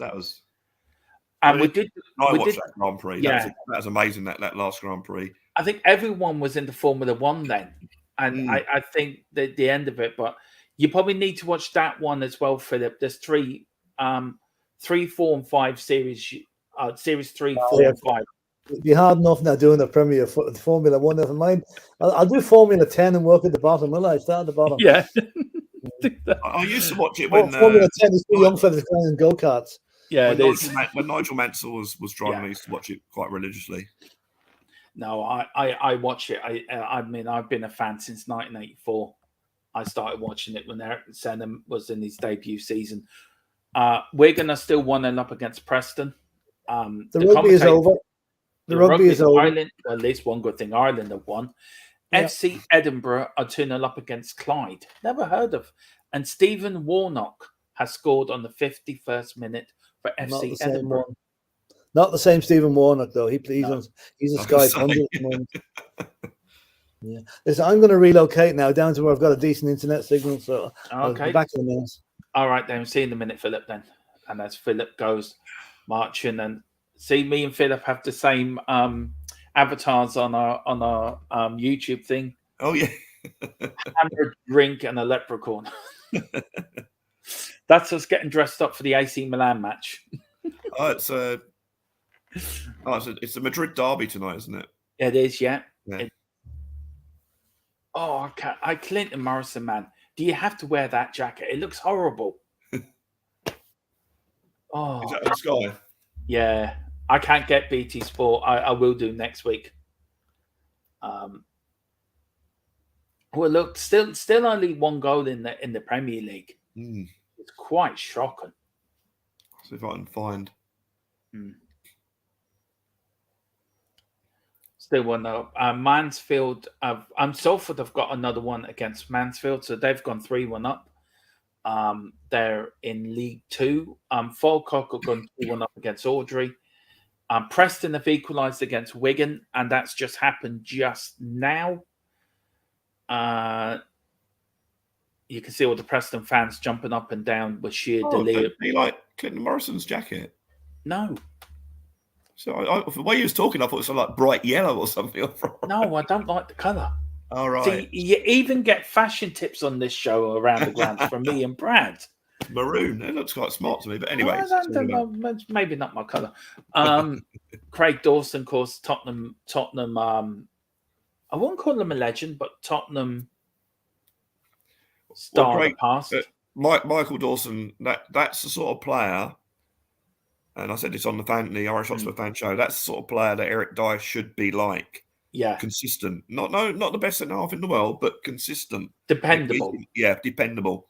Yeah. And unfortunately, Dyer, when he's good, he's good, but when he's rubbish, he's rubbish, and that's the problem with Dyer. Yeah, he's not that consistent. No. The goals from Salford was Luke Bolton after 50 minutes, and Preston's equalised from Daniel Johnson after 53 minutes. Daniel saying that Orient need to play 90 minutes. I feel they will get a win. Up the Orient. Yep, Daniela, we're all rooting for Orient here. Well, Daniela, I have to say that Leighton Orient is the closest ground to where I was born.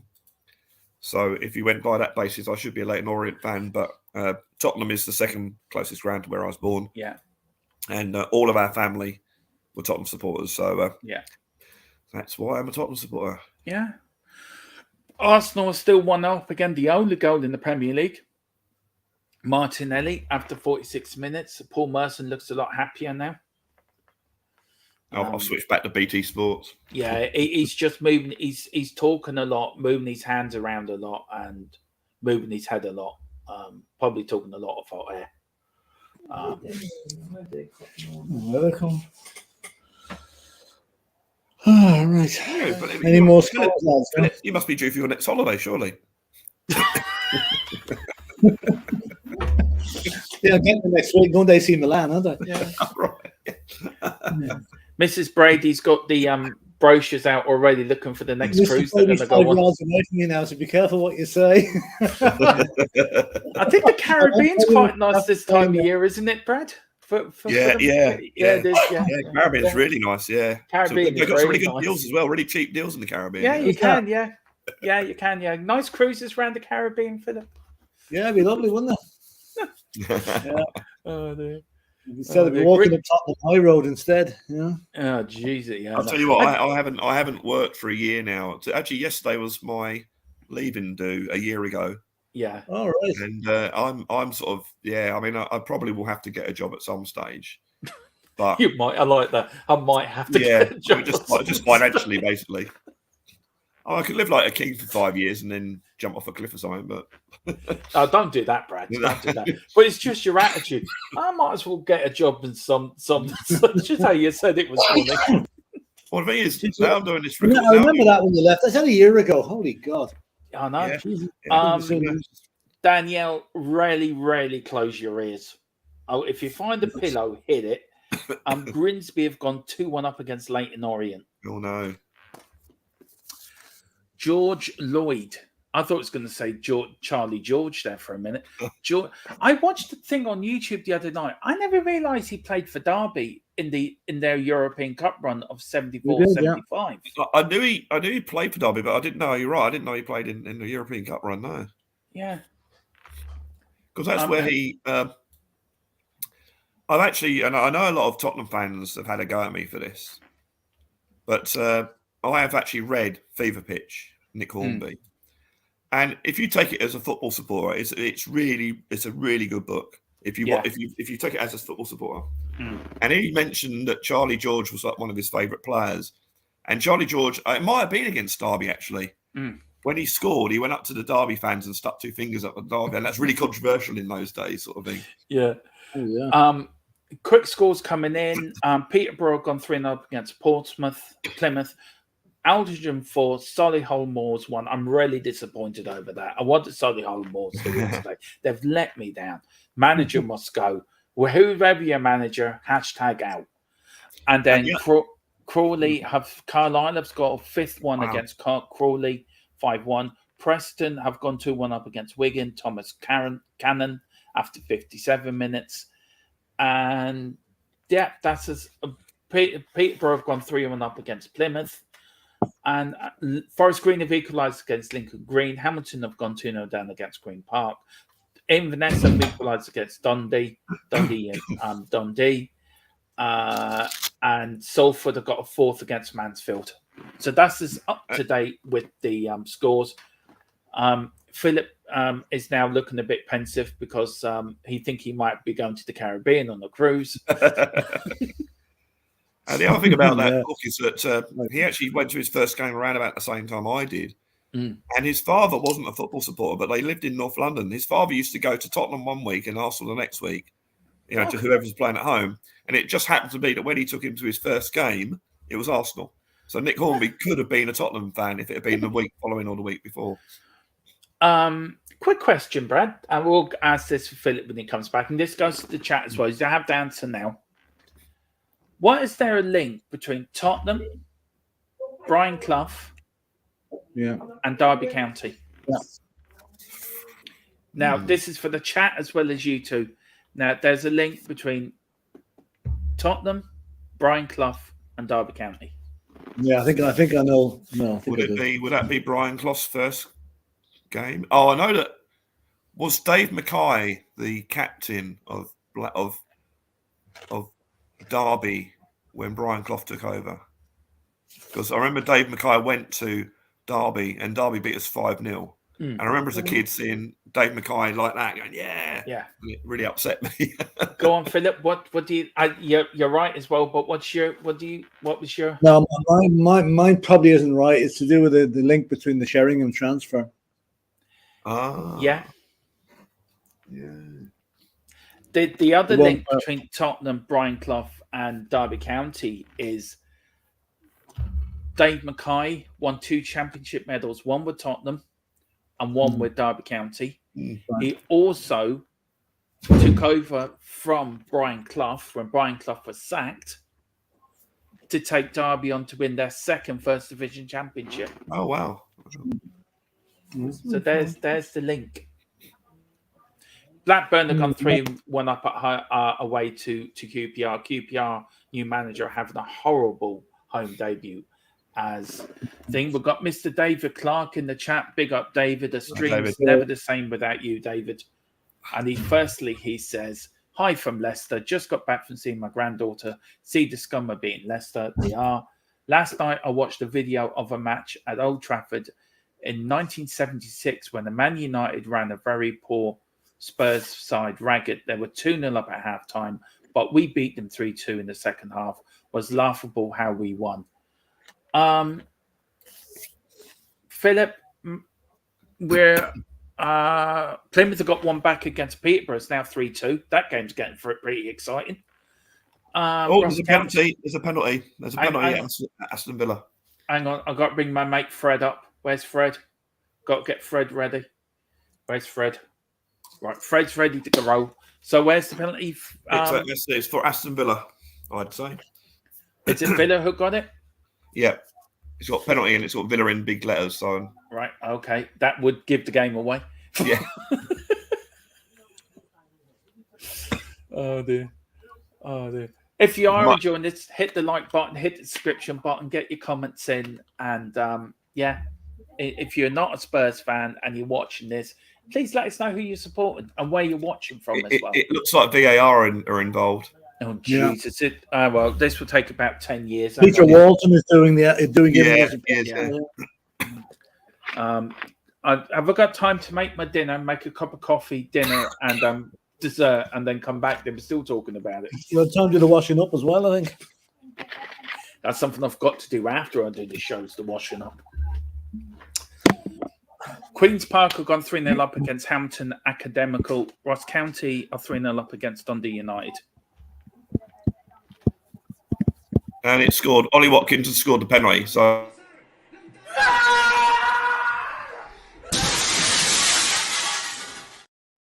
there's Fred. Oh, more pressure on Everton. Yeah. We've got a comment here. Yeah, he's just put one in to Aston Villa. Yeah. Poor old Fred getting head smashed going into a glass. I wonder was he all right after he done that? Yeah, so Villa are 1-0. Yeah. But then again, referees normally are on the side of referees, aren't they? Yeah. So Queen's Park, of course, got 3-0 up against Hamilton. and Villa are once only 2 goals in the Premier League. Still 0-0 at Leeds, Southampton, West Ham, and Forest. I'm really not surprised about the West Ham Forest game being 0-0. To be fair, I'm more surprised Leeds and Southampton are 0-0, but that could be a very interesting match tonight. Bournemouth and Man City. What's your thoughts on that? With Arsenal winning today, does that put more pressure on Man City to get a result tonight? Yeah, and Man City are not playing that well at the moment, really. No. Got caught out last week at Forest. It's also at Bournemouth as well, isn't it? At Bournemouth, yeah. and they're fighting relegation. So yeah, exactly. I mean, Haaland must have had the miss of the season against Forest last week. 2 yards out and put over the bar, you know. Yeah. Will he be at City next season, Haaland? I don't think so. I think he's a bit of a mercenary, to be honest. Yeah. Well, Everton I think he affects their style of play. They don't play as well with him in the team. I know he scores lots of goals, but the overall play isn't as good as it used to be. No. You what, Brad? I was just say, Everton, as it stands, Everton now are only out of the relegation zone on goal difference. And Bournemouth, below them, have got the game tonight. So if Bournemouth were to get a point, then Everton would be in the relegation zone. They're in trouble. They're in big trouble. Jan071 says Burnley going well under Company. Yeah, they are. They're getting promoted without fail. For definitely. Bournemouth have gone 1-0 up against Scunthorpe. Yeah, Scunthorpe. Is there any film of that? Huh? Any film of that? No, there isn't. Bournemouth. That's what they do all the filming. It is not far from St Albans. Bournemouth's not actually far. Not actually far from St Albans. I mean, is it Elstree Studios in there? Elstree Studios, where they film EastEnders and the James Bond, some of the James Bond stuff as well. David Clark. Have Chelsea saved all their misses chance for us? Yeah. Yep. More than likely. Stranmere, I've gone 2-0 up. I've gone 1-0 up. Brad against Bonnie Rig Rose Arding. Our 2 favourite sides in Scotland are losing. And Barnet, Aldershot have equalised. I worked in Aldershot once. There's a big army barracks in Aldershot. Aldershot have equalised against Barnet as well. And RB Landspeak, yes, have beaten Frankfurt 2-1 in the Bundesliga. So I'm over the moon with that. And Warden Bremen are 3-0 up. I've won 3-0 against Bochum. Bournemouth have now gone 2-0 up against Scunthorpe. Gillingham had just equalised against Wimbledon. And somebody has been sent off for Clyde. It is Curtis Roberts has been sent off for violent conduct against Clyde. Didn't Aldershot during the war have a really good team, even though the league wasn't official? Yeah, they did. A lot of players that were soldiers that have played for them. That's right, the on loan players. I do recommend. There's a very good documentary coming out in Sky Documentary. Now, if you like all the stuff about Narcos and stuff like that, it's on the 4th of March, and it's something similar to that. So that is there, guys. I just got popped to Lou for a minute, but back in a minute. Well, there's not really a lot happening, is there? It's still only 2 goals in the Premiership, which is pretty poor. Crazy, isn't it? Both away wins so far. And there's 20 minutes or so to go. Yeah, I see. Another thing about that fever pitch book, which I really stuck with me, was when his dad took him to the League Cup final, Arsenal versus Swindon. And he was saying to his dad, "Oh, Arsenal going to win?" And he said, "Yeah, of course, Swindon from the 3rd division, of course they're going to win." And he said that when they lost it 3-1, he blamed his dad. Oh, there's a goal. There's a goal. Just scored. Danny Ings. Danny Ings has scored for West Ham. They now call it goal alert, don't they? Rather than goal. I'm surprised he didn't start against us last week, because Danny Ings has a good record against us. He does, yeah. But is there a VAR decision on it? He blamed his father all the way home for that loss, which I thought was really, really funny. Oh, right. Yeah.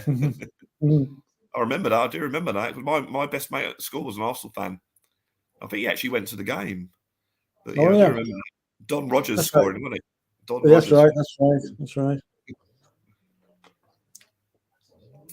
Is this goal under review? I wonder. They're talking about maybe not. No, he doesn't. Yeah, he looks like it's.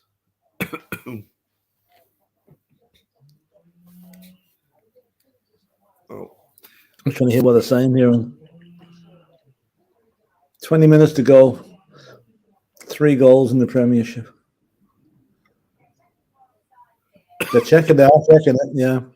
Oh, yeah. VAR. Oh, it's the death of football. It really is. No.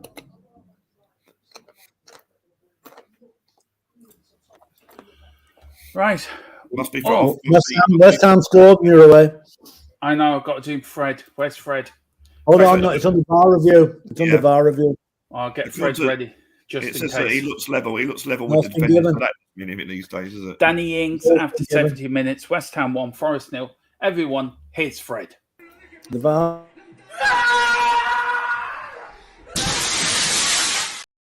That's gotta hurt. Yeah. Peterborough scored a goal, another one against Plymouth. They've gone 4-2 up. We've got a comment in from Queen Ellie Spurs Lady Channel. We are going to change that, by the way, that name. I know it's a bit long-winded, so we are changing the name to that. She said, "Hey lads, lovely to see you all do." Oh, it's another goal. It's another goal. It's now 2-0 at West Ham. Right, Fred's coming back again. Where's Fred? There you go. 2-0 up now against West Ham. 2-0 up. Who scored the second goal? Any goal flash there? Orient just equalised as well, so. Oh, that'll make Daniela happy.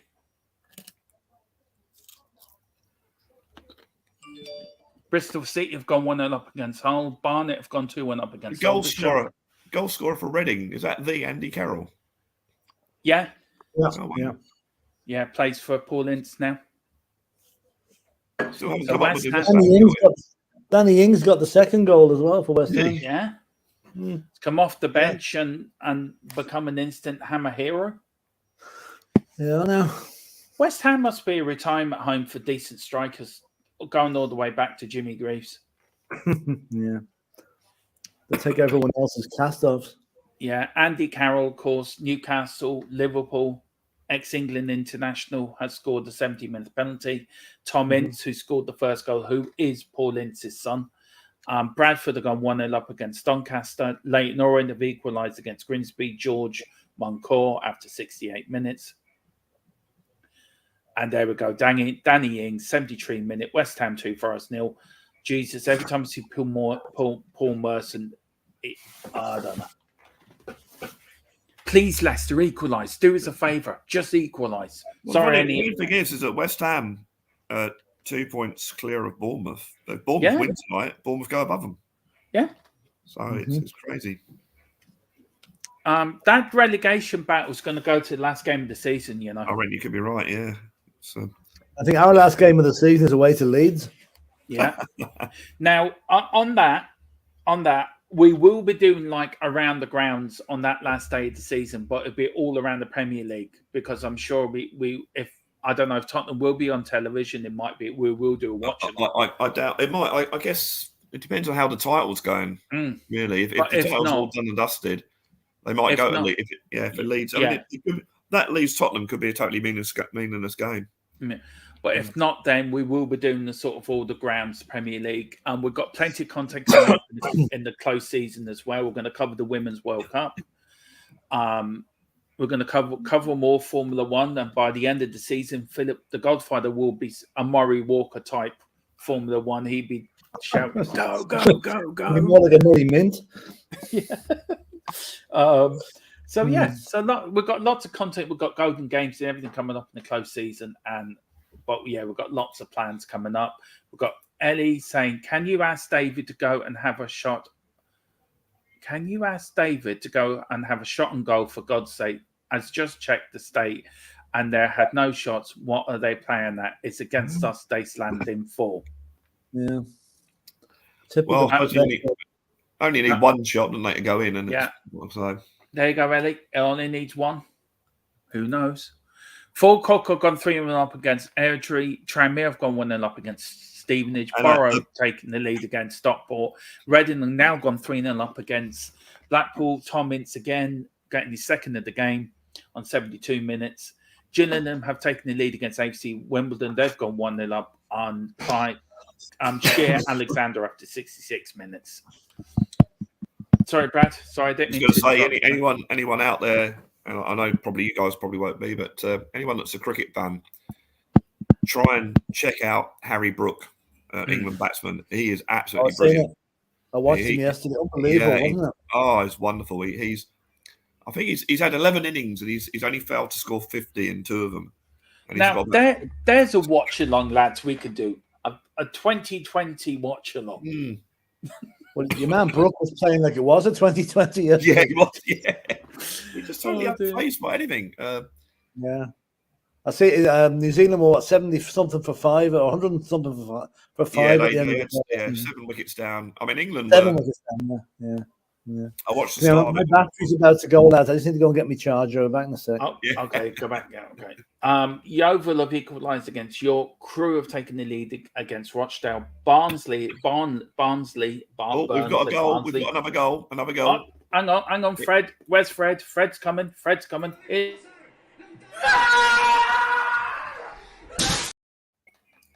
And who's it for? It's Leeds 1, Southampton 0. I've no more info than that because they're in an ad break on BT Sports. Oh, Leeds have taken the lead against Southampton. Oh, I was hoping Southampton might back up last week's win against thing, but Leeds are under a new manager as well, Brad.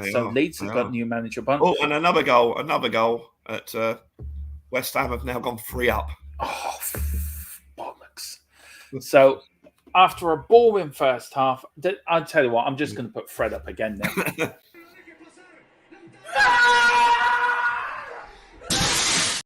There you go. The goal for Leeds was scored by Junior Firpo. And the Sounds goal for Brazilian. And the goal for West Ham was scored by Declan Rice. Yeah. Daniela says, have faith in the O's to equalise. Let's get another or 2 up the Orient. Come on, Daniela. That's it. David Clark here with the possession. I love David Clark. He comes in with all the stats for us. And Leicester 29 possession, no shots. Arsenal 10 shots, 2 on target. The chances of Leicester scoring is less than Emerson Royale winning the ballot. Yeah, only one. It takes 1 shot. David, 1 shot, David, 1 shot. Anyway, Philip, Leeds have gone 1-0 up against Southampton. And West Ham have scored a third. Declan Rice has scored his third against the traitor scored. So there goes my set. I don't think I've got any predictions right. Well, if Leeds score another goal, that'll be my prediction, right? Yeah. But I think the other games. Yeah, probably not. Are Forest certain for going down, guys? I'm surprised at Forest. I thought Forest were getting out of trouble there, but now they're bang back in it. Just to let you know, Villa are still 1-0 up against Everton. Morton have equalised against Cove Rangers. Robbie Muirhead with a penalty after 80th minute. Look, the Villa Everton game, guys. Villa Everton fighting for their lives. Did you expect them to be more fight out of them? I didn't expect them to lose against Villa, to be fair. Remind me who their manager is again? Who, Villa's or Everton? Sean Dyche? Oh, yeah, of course. And Sheffield United have just taken the lead against Watford. Your man with a very dazzling... Forest are actually, at this point, Forest are still above Leicester. Yeah. Don't want to see Sheffield United winning tonight. That'll give them confidence for the match on Wednesday. Yeah. And of course, the Scottish League One, there no rally scores there. Morton have equalised against Coast. Sheffield United, of course, taking the lead against Watford. Yep. Leeds 1-0 up. Queen's Park have got a 4th against Hamilton. That looks a good game. As it stands at the minute, though, Everton are now back in the bottom 3. They are. Bournemouth below them and Southampton below them. West Ham have moved up 2 places. Yeah. And Leeds have moved up 2 places the way things are standing. So it's all changed. There's going to be 2 out of the bottom 3 moving out of it at the moment, the way things are going. It's still very tight down there, isn't it? You got all the way up to Forest. Well, actually, all the way up to Palace. Also 25 points, and the 21 points is in the bottom three. So it's only 4 points. Actually, Crystal Palace. They're on 26. They're on 26. They're 5 points off the relegation point, and then the next two with them is Villa 31. So any one of those bottom 3, 6, 9 teams could go down. Yeah. It only takes one bad run, doesn't it? It does. Jan. Sorry, my young lad's playing music. He's very good. Just love stuff he plays. I'm sorry, David Clark. You read this one out here. They shot a goal off target. A shot on goal. Jan Head says Leicester starting to play some decent football finally, and Wayne Bonner, big up Wayne, great to see old Wayne Owen. Big supporter of all the channels, Wayne. He really is. Afternoon all, just got back home. Hope you're all well and the results are going our way. Well, West Ham are beating Forest 3-0. I'll give you an up-to-date now, Wayne, in a minute. We will give you a Premier League update with, 10 minutes left to play, guys, in all the games? Yeah, about 81, 82 minutes. Villa 0, Aston Villa 1, Leeds 1, Southampton 0, Leicester 0, Arsenal 1, West Ham 3, Forest 0. So that's all the Premier League scores for you. Wayne, Daniela is still 2-2 with Orient and Grimsby. We'll give you the latest if Orient score a goal. I love doing these Soccer Saturday things. It sort of takes the pressure off Tottenham, and you can just relax. It's great with Spurs on. You know? Well, next Saturday now, Spurs are playing on the Saturday, so that should be fun. And of course, then early Monday morning, I've been making my way to the airport to get a 6:40 flight in the morning. Is it that close? Wow, I didn't realise it was that close. Wow. Villa me and Dave are having a race. Another goal for Villa. Score again. Yeah. Okay. Shall I bring Fred up, guys, or leave Fred alone for a while? Fred needs a break from you, but you know. I'll go.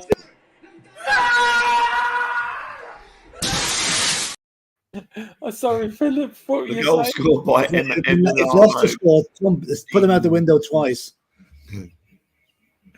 Oh, dude. Wrexham, Dorking have got one back against Wrexham, who are flying in non-league. Wrexham should be promoted. Jimmy Mutt, or Jimmy Muitt, Philip. Muitt. Or for me, it looks Mutt. We've got Wellstone, Max, Kaiser Scammer. It sounds like German. Barnet have gone. Peterborough have gone 5 against Plymouth. Barnet have gone 3 against Aldershot. Morton have taken the lead against Cove Rangers. Villa 2-0 and Malmo Banduna. You know, I'm looking down that National League. Surprisingly, all the ex-league teams that are in there. Oldham, Aldershot, Scunthorpe, Southend. Loads of them. Yeah. And David Glow said, breaking news, they have now took the blanket off Vardy. He's another goal. West Ham 4-0 West Ham. Yeah. Wow. Mikel Antonio. They actually must have found him in Romero's washing during the week somewhere. Time to play. They're really trying to save David Moyes' job now. I tell you guys, I watched the West Ham fan show after last Saturday's game. It was the most funniest show I watched. But it was the Chelsea meltdowns against when they lost to Southampton last week. That was more hilarious. One fella said, this is on the Saturday now, if Southampton score, I'm going to dentist. I'm going to dentist. Southampton scored, I'm going to dentist. So then sat down and started commentating the game. It was so funny. Luton are still 1-0 up against Birmingham. Good old Luton. Not much happens in Luton, but Luton's all right. Only an airport and a casino. There's a very good casino in Luton, by the way. Just to let you all know. Yeah. Let you all know.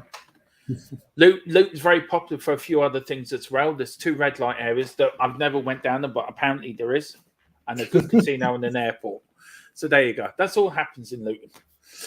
West Ham 4, Forest 0. That's some collapse for Forest in the second half, isn't it? Yeah. Very bad, isn't it? Yeah.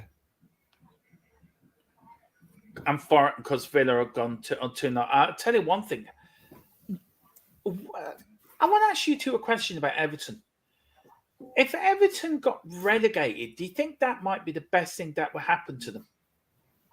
I'll start with you, Philip. No, then I'll go to you. I think if Everton get relegated, they'll be like Leeds. When Leeds got relegated, it'll take them years to get back.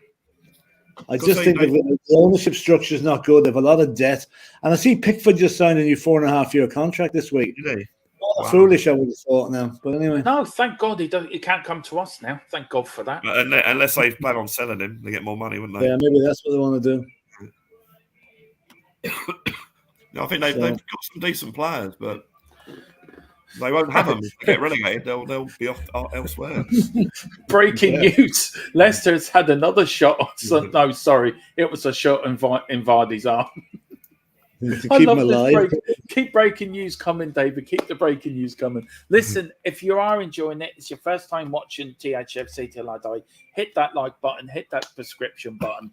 We do this every Saturday, me and Philip and Brad as well. We basically take the piss out of Soccer Saturday, shoot it on its head, and we just talk anything from politics to football to sports, rugby.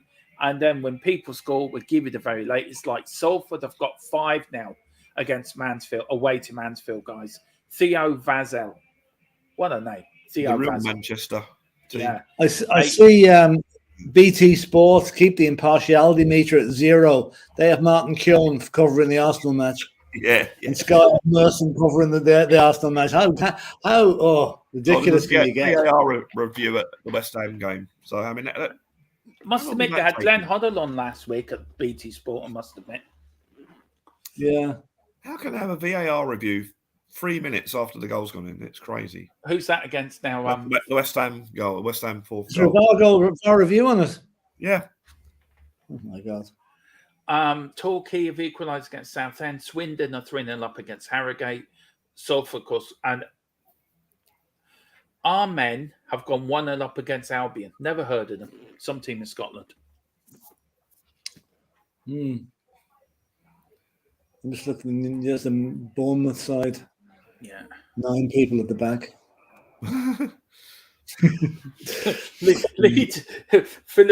Philip was on Sky Sports, right, doing the punditry with all key. Now, Philip, how does this team line up? 9 at the back. That's it. 9-1, 9-0-1. Yeah, 9-0-1. Foden's playing. Who? Phil Foden starting for Man City. And that is a surprise. Yeah, he doesn't really get on with Pep, I don't think. No. I was watching on YouTube the other night, guys, a Roy Keane compilation of his time, him outbursts on Sky Sports. And the funniest one was when he was saying that he wouldn't even let De Gea onto the bus when we played them during the pandemic. Yeah. And he let in the first goal, and he said he wouldn't even let De Gea to walk home, walk back to Manchester. Oh, it was so funny. I would love him to walk into the Tottenham dressing room and just go to the defenders, right, and leave Romero out of it. Dyer, Sanchez, get all the crap players, put them in the dressing room for about 15 minutes with Roy Keane, and then see what happens. I never realised that Antonio used to play for Forest. Did he? Yeah, because apparently he didn't celebrate his goal. Right. Oh. Well, maybe he seems to be in the West Ham forever, you know. Yeah. But it doesn't look like the VAR has anything's happened, so it looks like the goal's standing. St Mirren have equalised against St Johnstone. So that's 1-1. Now, sadly, there will be no watch along tomorrow for the Chelsea Tottenham Chelsea game. But there will be tomorrow night my game thoughts, and so hopefully, I don't know if you can join me tomorrow night, Philip, about 9 o'clock or something like that. Yeah, I should be back. I should be home. Yeah, I'll be able to give you. So we will be doing like my game thoughts tomorrow night, but there will be no watch along. But don't worry, we're back on the watch along on Wednesday for the Sheffield United. We're back covering Tottenham next Saturday, and then, of course, the following week we're all in England. Philip and Mia will be doing some stuff while I'm travelling on the Monday. I'm sure they will, and then we were doing live stuff from England as well. And then we'll meet. And me and Philip and Ellie will be doing some stuff on the day of the game. Me and Philip are going to go Milan hunting, I think.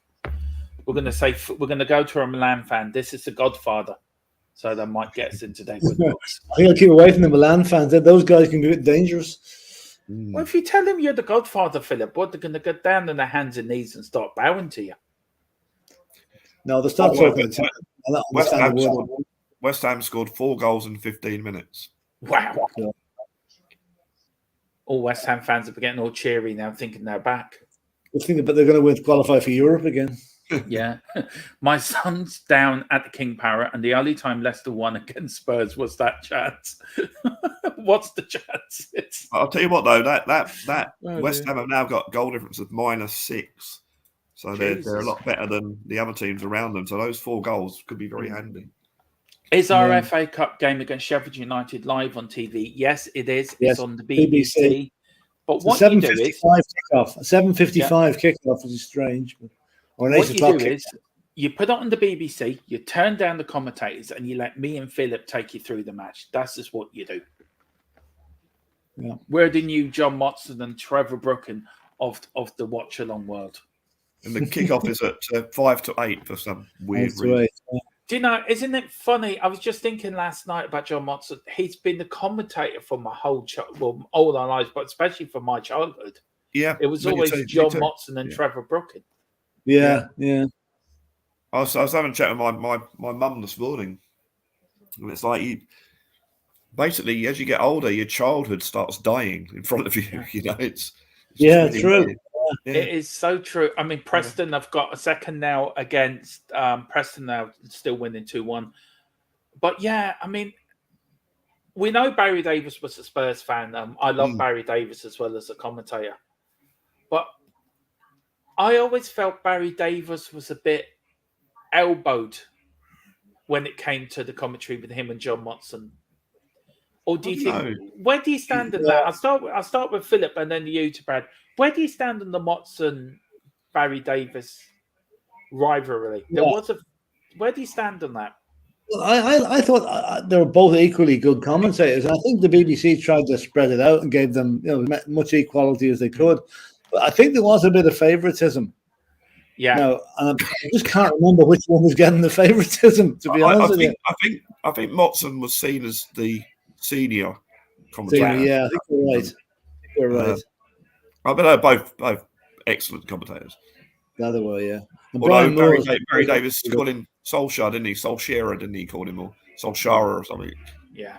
That's true. I know he got the World Cup final, Barry Davies, didn't he, in '94 with that really awful World Cup final, Brazil-Italy. And I know he got the 97 Liverpool-Man United FA Cup final as well. But no, for me, John Motson was... Bonnie Rig-Rose lost for you, Brad. They lost 1-0 against Stenhousemuir. Yeah. We're 5 minutes into injury time, guys. Arsenal 1-0 up. We've got a few questions here. Wayne says, I love Motty. His commentary of my childhood. Exactly. Are you streaming tonight? No, we're not streaming tonight. Or we might be. I don't know. We may do something at 9 or 10 o'clock with a golden game like we did last week, where we may do. I may pop up at 10 with 9 o'clock or with a stream. Me and Philip or me and Ellie. It looks like Leicester have come close because Robbie Savage just went like that. So where we did last week, we do the golden games. So we may do something tonight, Wayne. So watch your YouTube. Jan said, "Is that right? Barry Davies is a Spurs fan." Yeah. Philip. Yeah, it is. It is. Philip is shocked. Apparently so. Yeah. Apparently. Yeah. Philip was shocked into silence. It's very hard to get commentators. Yeah. I don't think he let on until he retired, did he? I think no. I thought there was. Yeah. I mean, they did give it away. Not Keown is just saying something here about Arsenal. He couldn't really show his colours until after he retired, because otherwise he'd be accused of favouritism. So he was dead right to keep it quiet. Who did Motson support? Did he support Barnett or someone? Yeah. But I think John Motson had a soft spot for Tottenham. I knew where John Motson used to live in St Albans, by the way. He lived down Jennings Road. And that's something I did know. Wayne Bonnet, is he going to hit it It's full time at Leeds. 1-0. Full time at Leeds. Yeah, Leeds won exactly. Southampton 0. That was Barry Davis. Wayne Bonner, the 96 FA Cup final, United Liverpool was bloody awful. Yeah, it was. To Cantona scored that great guy. And Jahan, he sounds like somebody out of Star Wars, this man. It's like he's one part of the Darth Vader, Jahan. Go and kill Luke Skywalker. Big up. He says, thank you, gents. Thank you too. Full times at Leeds. The league chairman looks like he's going to burst into tears. I don't know if he's drunk or he's just happy. I think he's more drunk. Leeds, seriously, if you ever see it, it is funny. Leeds 1-0 up against Southampton. So that's a full time from the Premier League. Millwall have beaten Stoke. 6 minutes of injury time. All the Premiership games have ended. Only the one game still going in League One in Scotland is Falkirk 3-1 on Airdrie. Bristol City have beaten Hull City 1-0. What's her name? I forget her name. Right, full time at Leicester. Full time at Leicester. Yeah, Leicester 0, Arsenal 1. Leicester 1, Jesus. Paul Merson will be happy. Arsenal 1, Leicester 0. Leicester again. Another defeat, guys. Norwich have beaten Cardiff. Kilmarnock have drawn against Motherwell. Dumbarton have lost against England City. So just waiting for the other couple. Full time at West Ham. West Ham 4, Nottingham Forest 0. And Leicester City's expected goal ratio is 0.02. Jesus. Guys, is this a big result for Arsenal today? Yeah. Unfortunately, yes. Unfortunately. I think last week was as well. Yeah. And full time at West Ham as well. Full time at Everton, rather. So it's full time. Robbie Brady's has been sent off for Preston. So, yes. Sorry, my young lad's playing Great Balls of Fire, and I love that song. So if you see me nodding my head, because I just love the song. Now, there's a great piano player, Jerry Lee Lewis. Yeah. Please, Orient, still minutes to go, yeah. Did Ireland win the rugby, Philip? Yeah, they did. Yeah. Of course. Actually, Dermot, you mentioned Great Balls of Fire there. I've got a version I did in Dublin a couple of weeks ago with a brilliant girl singer. Please send me that. Please send me that. Yeah. She does the piano bits perfect. Do you know what, Jerry? Everton lost 2-0 against Villa. Big win for Villa. Bad result for Everton. Saw Dyche brought back down to earth. So I think Everton are in for one hell of a season. David Clark says the worst 2 cup finals all time was Spurs versus QPR, Spurs versus QPR replay. Yeah, that's sort of true. And then Everton are going down. Big up, Wayne. Yeah, of course they are. Do you know what, guys? I cannot believe 13 or up to 15 people have watched us at one time doing this. It really surprises me that people actually tune in and watch us. It just really shocks me. But 18 likes, please. Let's see, can we get that up to 22 likes? Please hit that like button. It does help. All the losing teams in the Premiership failed to score today. Well, certainly for the 3 o'clock kickoffs. Oldham won 1-0 away against. I was very surprised you said that, Philip, about the non-league. There's a lot of ex-league sides. But, Philip, very quickly on this white paper that the government are trying to bring in. Yeah. Are they trying to... Yeah, I know you called it gobbledygook and called it a few things, which are unpronounceable on YouTube after the watershed. But do you think it will stop teams like the likes of Oldham and teams like Southend could be going to the wall by the 1st of March? Should it help teams like that?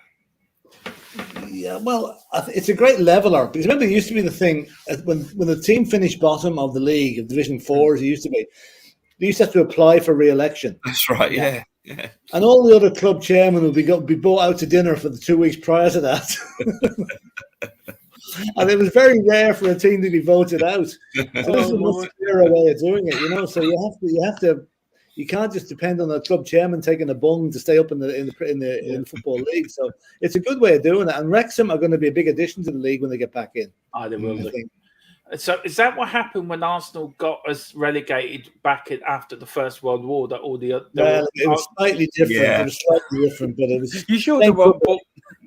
Same skullduggery. That's why we hate them so much. Yeah, you sure the league bought them out for dinner or something? Give them a steak. They've never seen a steak before. Look, you can have this steak.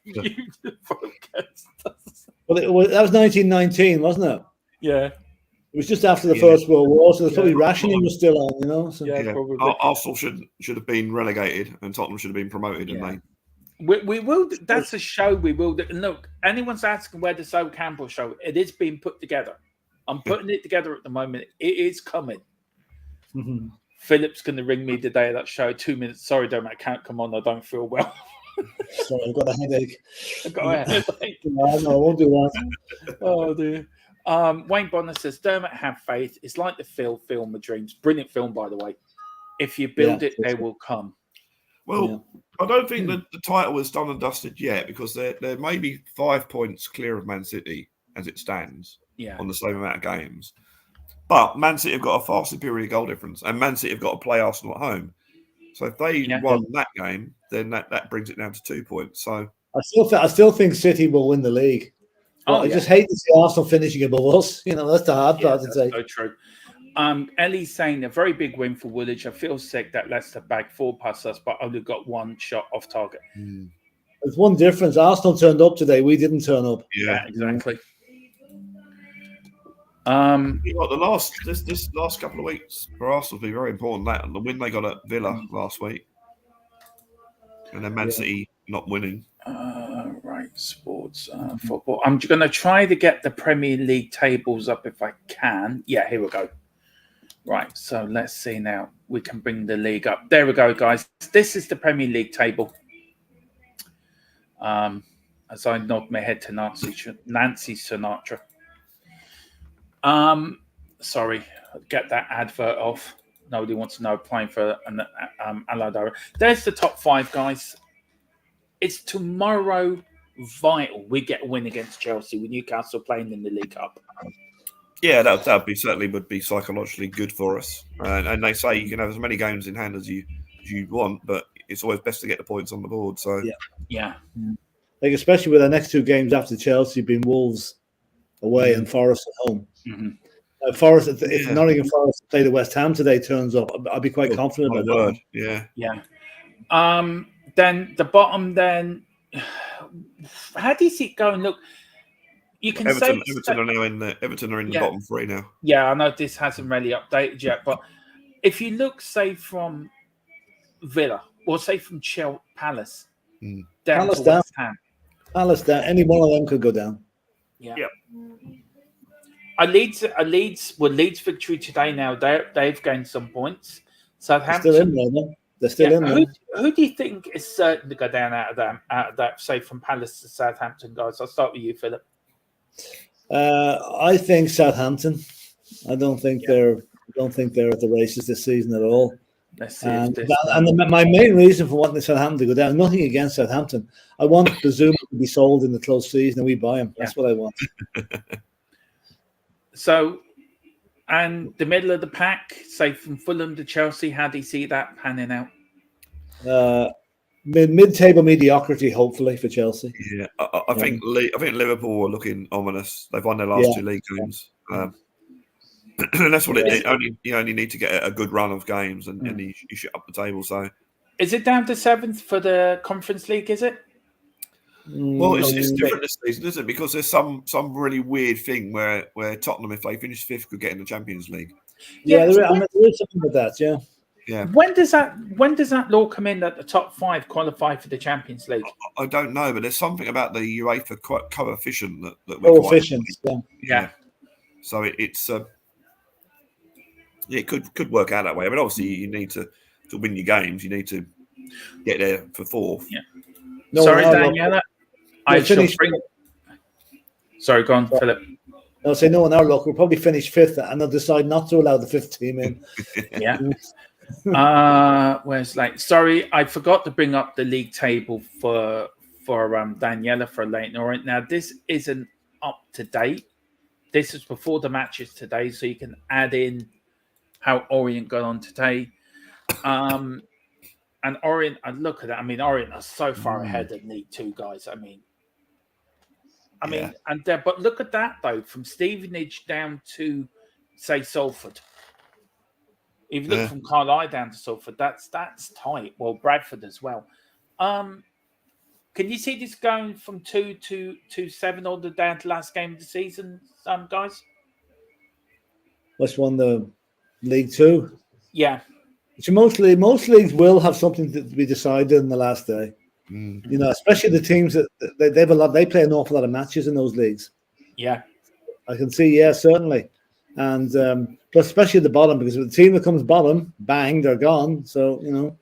Well, there is the bottom of Rochdale on 21 points, Crawley Town on 26, Hartlepool on 27, Gillingham on 30.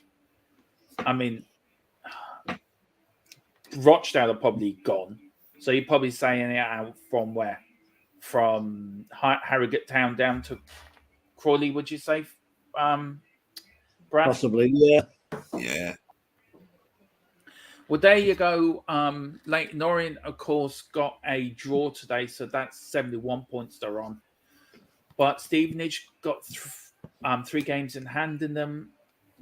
Stockport County, look at that. I mean, they're on a good run as well. So we will keep you up to date on all the latest scores and that coming in. Now, guys, just very quickly, we'll go through the games. Arsenal 1-0 away to Leicester. I'll start with you, Philip. Good win for Arsenal today. Disappointed with Leicester? Yeah, I mean, Leicester didn't turn up today. I mean, what is it teams can play against us? You know, then they come along in the next home match and they don't even get out of first gear. It's very disappointing. And it sounds like it was a good enough win for Arsenal, given them the number of shots that they had, you know. Yeah. But it's just Leicester are a real Jekyll and Hyde team, really, you know. And disappointing for all fans of Tottenham that Leicester didn't turn up today. Yeah. Brad, West Ham Forest. West Ham won away, win Israeli in the end. That was a good result for West Ham, especially the goal difference. Although I don't know about the bottom of the table, but the top of the table, I looked at the stats about the last 20 years, and goal difference has only actually separated teams about once or twice in that time. So, but it's always good to have a decent goal difference just in case. I think they'll do enough at home to stay up. Forest are a strange team. They are. Started really badly, and then sort of had a good run, and now they seem to be on a bad run again. So they draw with Manchester City and then lose at West Ham. You know, it's just Although by all accounts, Man City should have won easy, but they should have. Just on the rugby front, Wales 0, England 8 after 20 minutes. Jesus. Philip, very quickly, Everton against Villa. Villa 2-0 winners, of course, at Goodson Park. Everton. Yeah. I predicted Villa to win this. I did predict Villa to win this game. I'm right. Yeah. And I mean, Everton won. I know they've shown Dyson. I mean, they got a great boost by beating Arsenal in the first match, but it's been a bit iffy since then. So I think they want to watch themselves. Because I say, if Everton go down, I don't think we'll hear from them for a while, and that's very. I hate. I like Everton as a club. They're nice. They've also got the new stadium, haven't they? Yeah, that's right. So. No point in having that when you're playing Accrington Stanley. Yeah, and the last Premier League game, Brad, to you, Leeds Southampton. Leeds won 1-0. Very tight game by all accounts, but Leeds nick it with a 1-0 win. New manager bounce for Leeds. Southampton couldn't back up the 1-0 win over Chelsea of last week. I think Leeds' home form will see them okay this season. I think Southampton were in trouble. But Leeds' home form, I mean, remember when they put 3 past Chelsea, that was a really good performance. So I think their home form, they got very passionate fans. I've been to Ellen Road. It's quite loud, and I think I'll go through it. Well, listen, that was Spurs THFC around the grounds. I really had a blast again doing it again. Thank you so much, Philip, for coming on. Yes, Brad, do you want to give your channel a plug? Blue Sofa Songs. Yeah, Blue Sofa Songs. All 3 words on YouTube, or B Sofa Songs on Twitter. Just me trying to. Basically write songs. So all the lyrics are mine, all the music is mine, all the instruments are played by me, and the sometimes wacky videos are done by me as well. So please get in there and hopefully click on some of the songs. And if you like what you see, click the old like and subscribe and all that sort of stuff. And the song on there at the moment is basically a bit of fun, really. Getting away from some of the serious stuff I've posted on there before. But see what you reckon. Or maybe he might be doing the Spurs or on the way to Wembley one.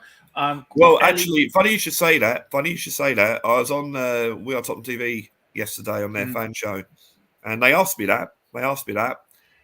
And yeah, that is if Tottenham get to the cup final, I'm going to do a Tottenham song. Well, I've done one. Dave and Jack are on the. Dave's on his way to Wembley. Jack's needs a gun or Wembley. There's the start of it for you, the Irish Hotspur. Well, sadly, Chaz Hodges is no longer with us, but Dave Peacock's still going, so we could have Brad and Dave. Yeah, yeah, there you go. You and me can get together for that cup final song. We can rejig it around. We can get all the Harris Army, some of them in, myself, Philip, Ellie. We get some fun names in there. We'll work something out, Brad. Ellie's saying, I'm at Leighton Orient Brimsley Road tomorrow watching our Spurs play Reading in the 5th round of the Women's FA Cup. So if you're down there, please get on there. So, do you want to finish off with the blast of great balls of fire? Hold on.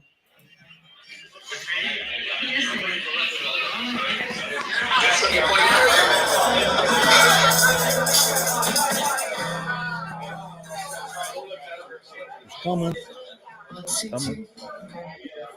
Have you uploaded it on YouTube, Philip? Huh? The chap sent it to you.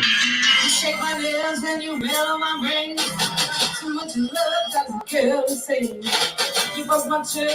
Oh, what a trick. Goodness gracious. Great balls of fire. I left the love to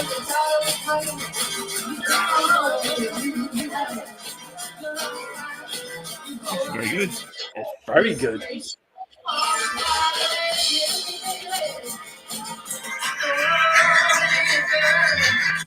Right, I just sent it to you.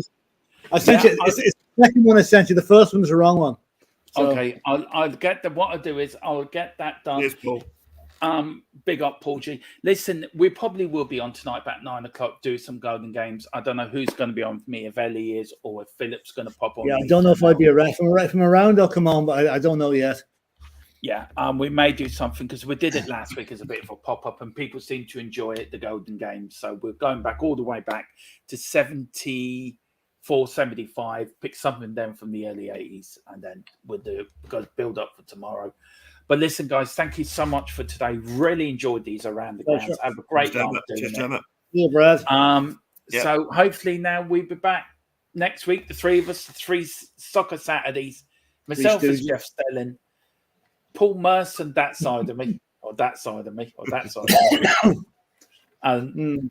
I don't know, Brad, who you want to be out of the 3. So I got the short straw, so anything better than that. Well, Philip sort of ignored I called them Paul Merson, so there you go. No, I said I got the short straw, so Brad has to do better than that, you know. But listen, we're back next week. We are back at Court Street next week for Around the Grounds. Just a few more people. Got Chelsea Dan. Come on, you Blues. Okay. Going down. Oh, the Blues are going down. Yeah. Let us know the last time Chelsea, back to Peter Rodsgood of the old Stamford Bridge, scoring them many goals. But, we will beat you tomorrow. Don't worry. Wayne Bonner, love the Golden Games. Yeah. Look, if you said it like that, Brad, then yeah, okay, I'll come on later tonight just for you. Danielle, so thanks, Dermot. Up the Orient League One, here we come. Yeah, we will be back in Orient all the way on this channel. Chelsea Dan says, good luck for tomorrow, as you guys haven't beat us at our new. No, ground. We haven't. Apart from the League Cup, we haven't scored in the Premier League. You're in new ground. Yeah. No, we haven't, have we? Apart from that penalty kick. Yeah. But tomorrow will be the day, Chelsea Dan. Thank you for coming in. And actually, thank you for coming in, actually being nice, wishing us good luck. Which is, you don't get many Chelsea fans. He doesn't really mean it, though. He doesn't really mean it. I just want to ask a quick question. Are you Potter in or Potter out, Chelsea Dan? Let us know. Before we're finishing off in a few minutes, but are you Potter in or Potter out? I'd love to know. And he says, no, we've done it all. Yeah. I'm waiting for him. But anyway, listen, guys, thank you so much for watching. We've really enjoyed it. Cheers, Philip. Cheers, Brad. See you soon. We're back. Philip, you just stay around for 2 minutes. I'll just have a quick word with you. The going out thing. Ireland won the rugby. All and teams. England are 8-3 up against Wales. 8-3 up. Spurs are going to beat Chelsea tomorrow. He's got back. He is hashtag Potter out. Wow. Oh. And Wayne says Potter's pottering about. Yeah, Potter's gone to see.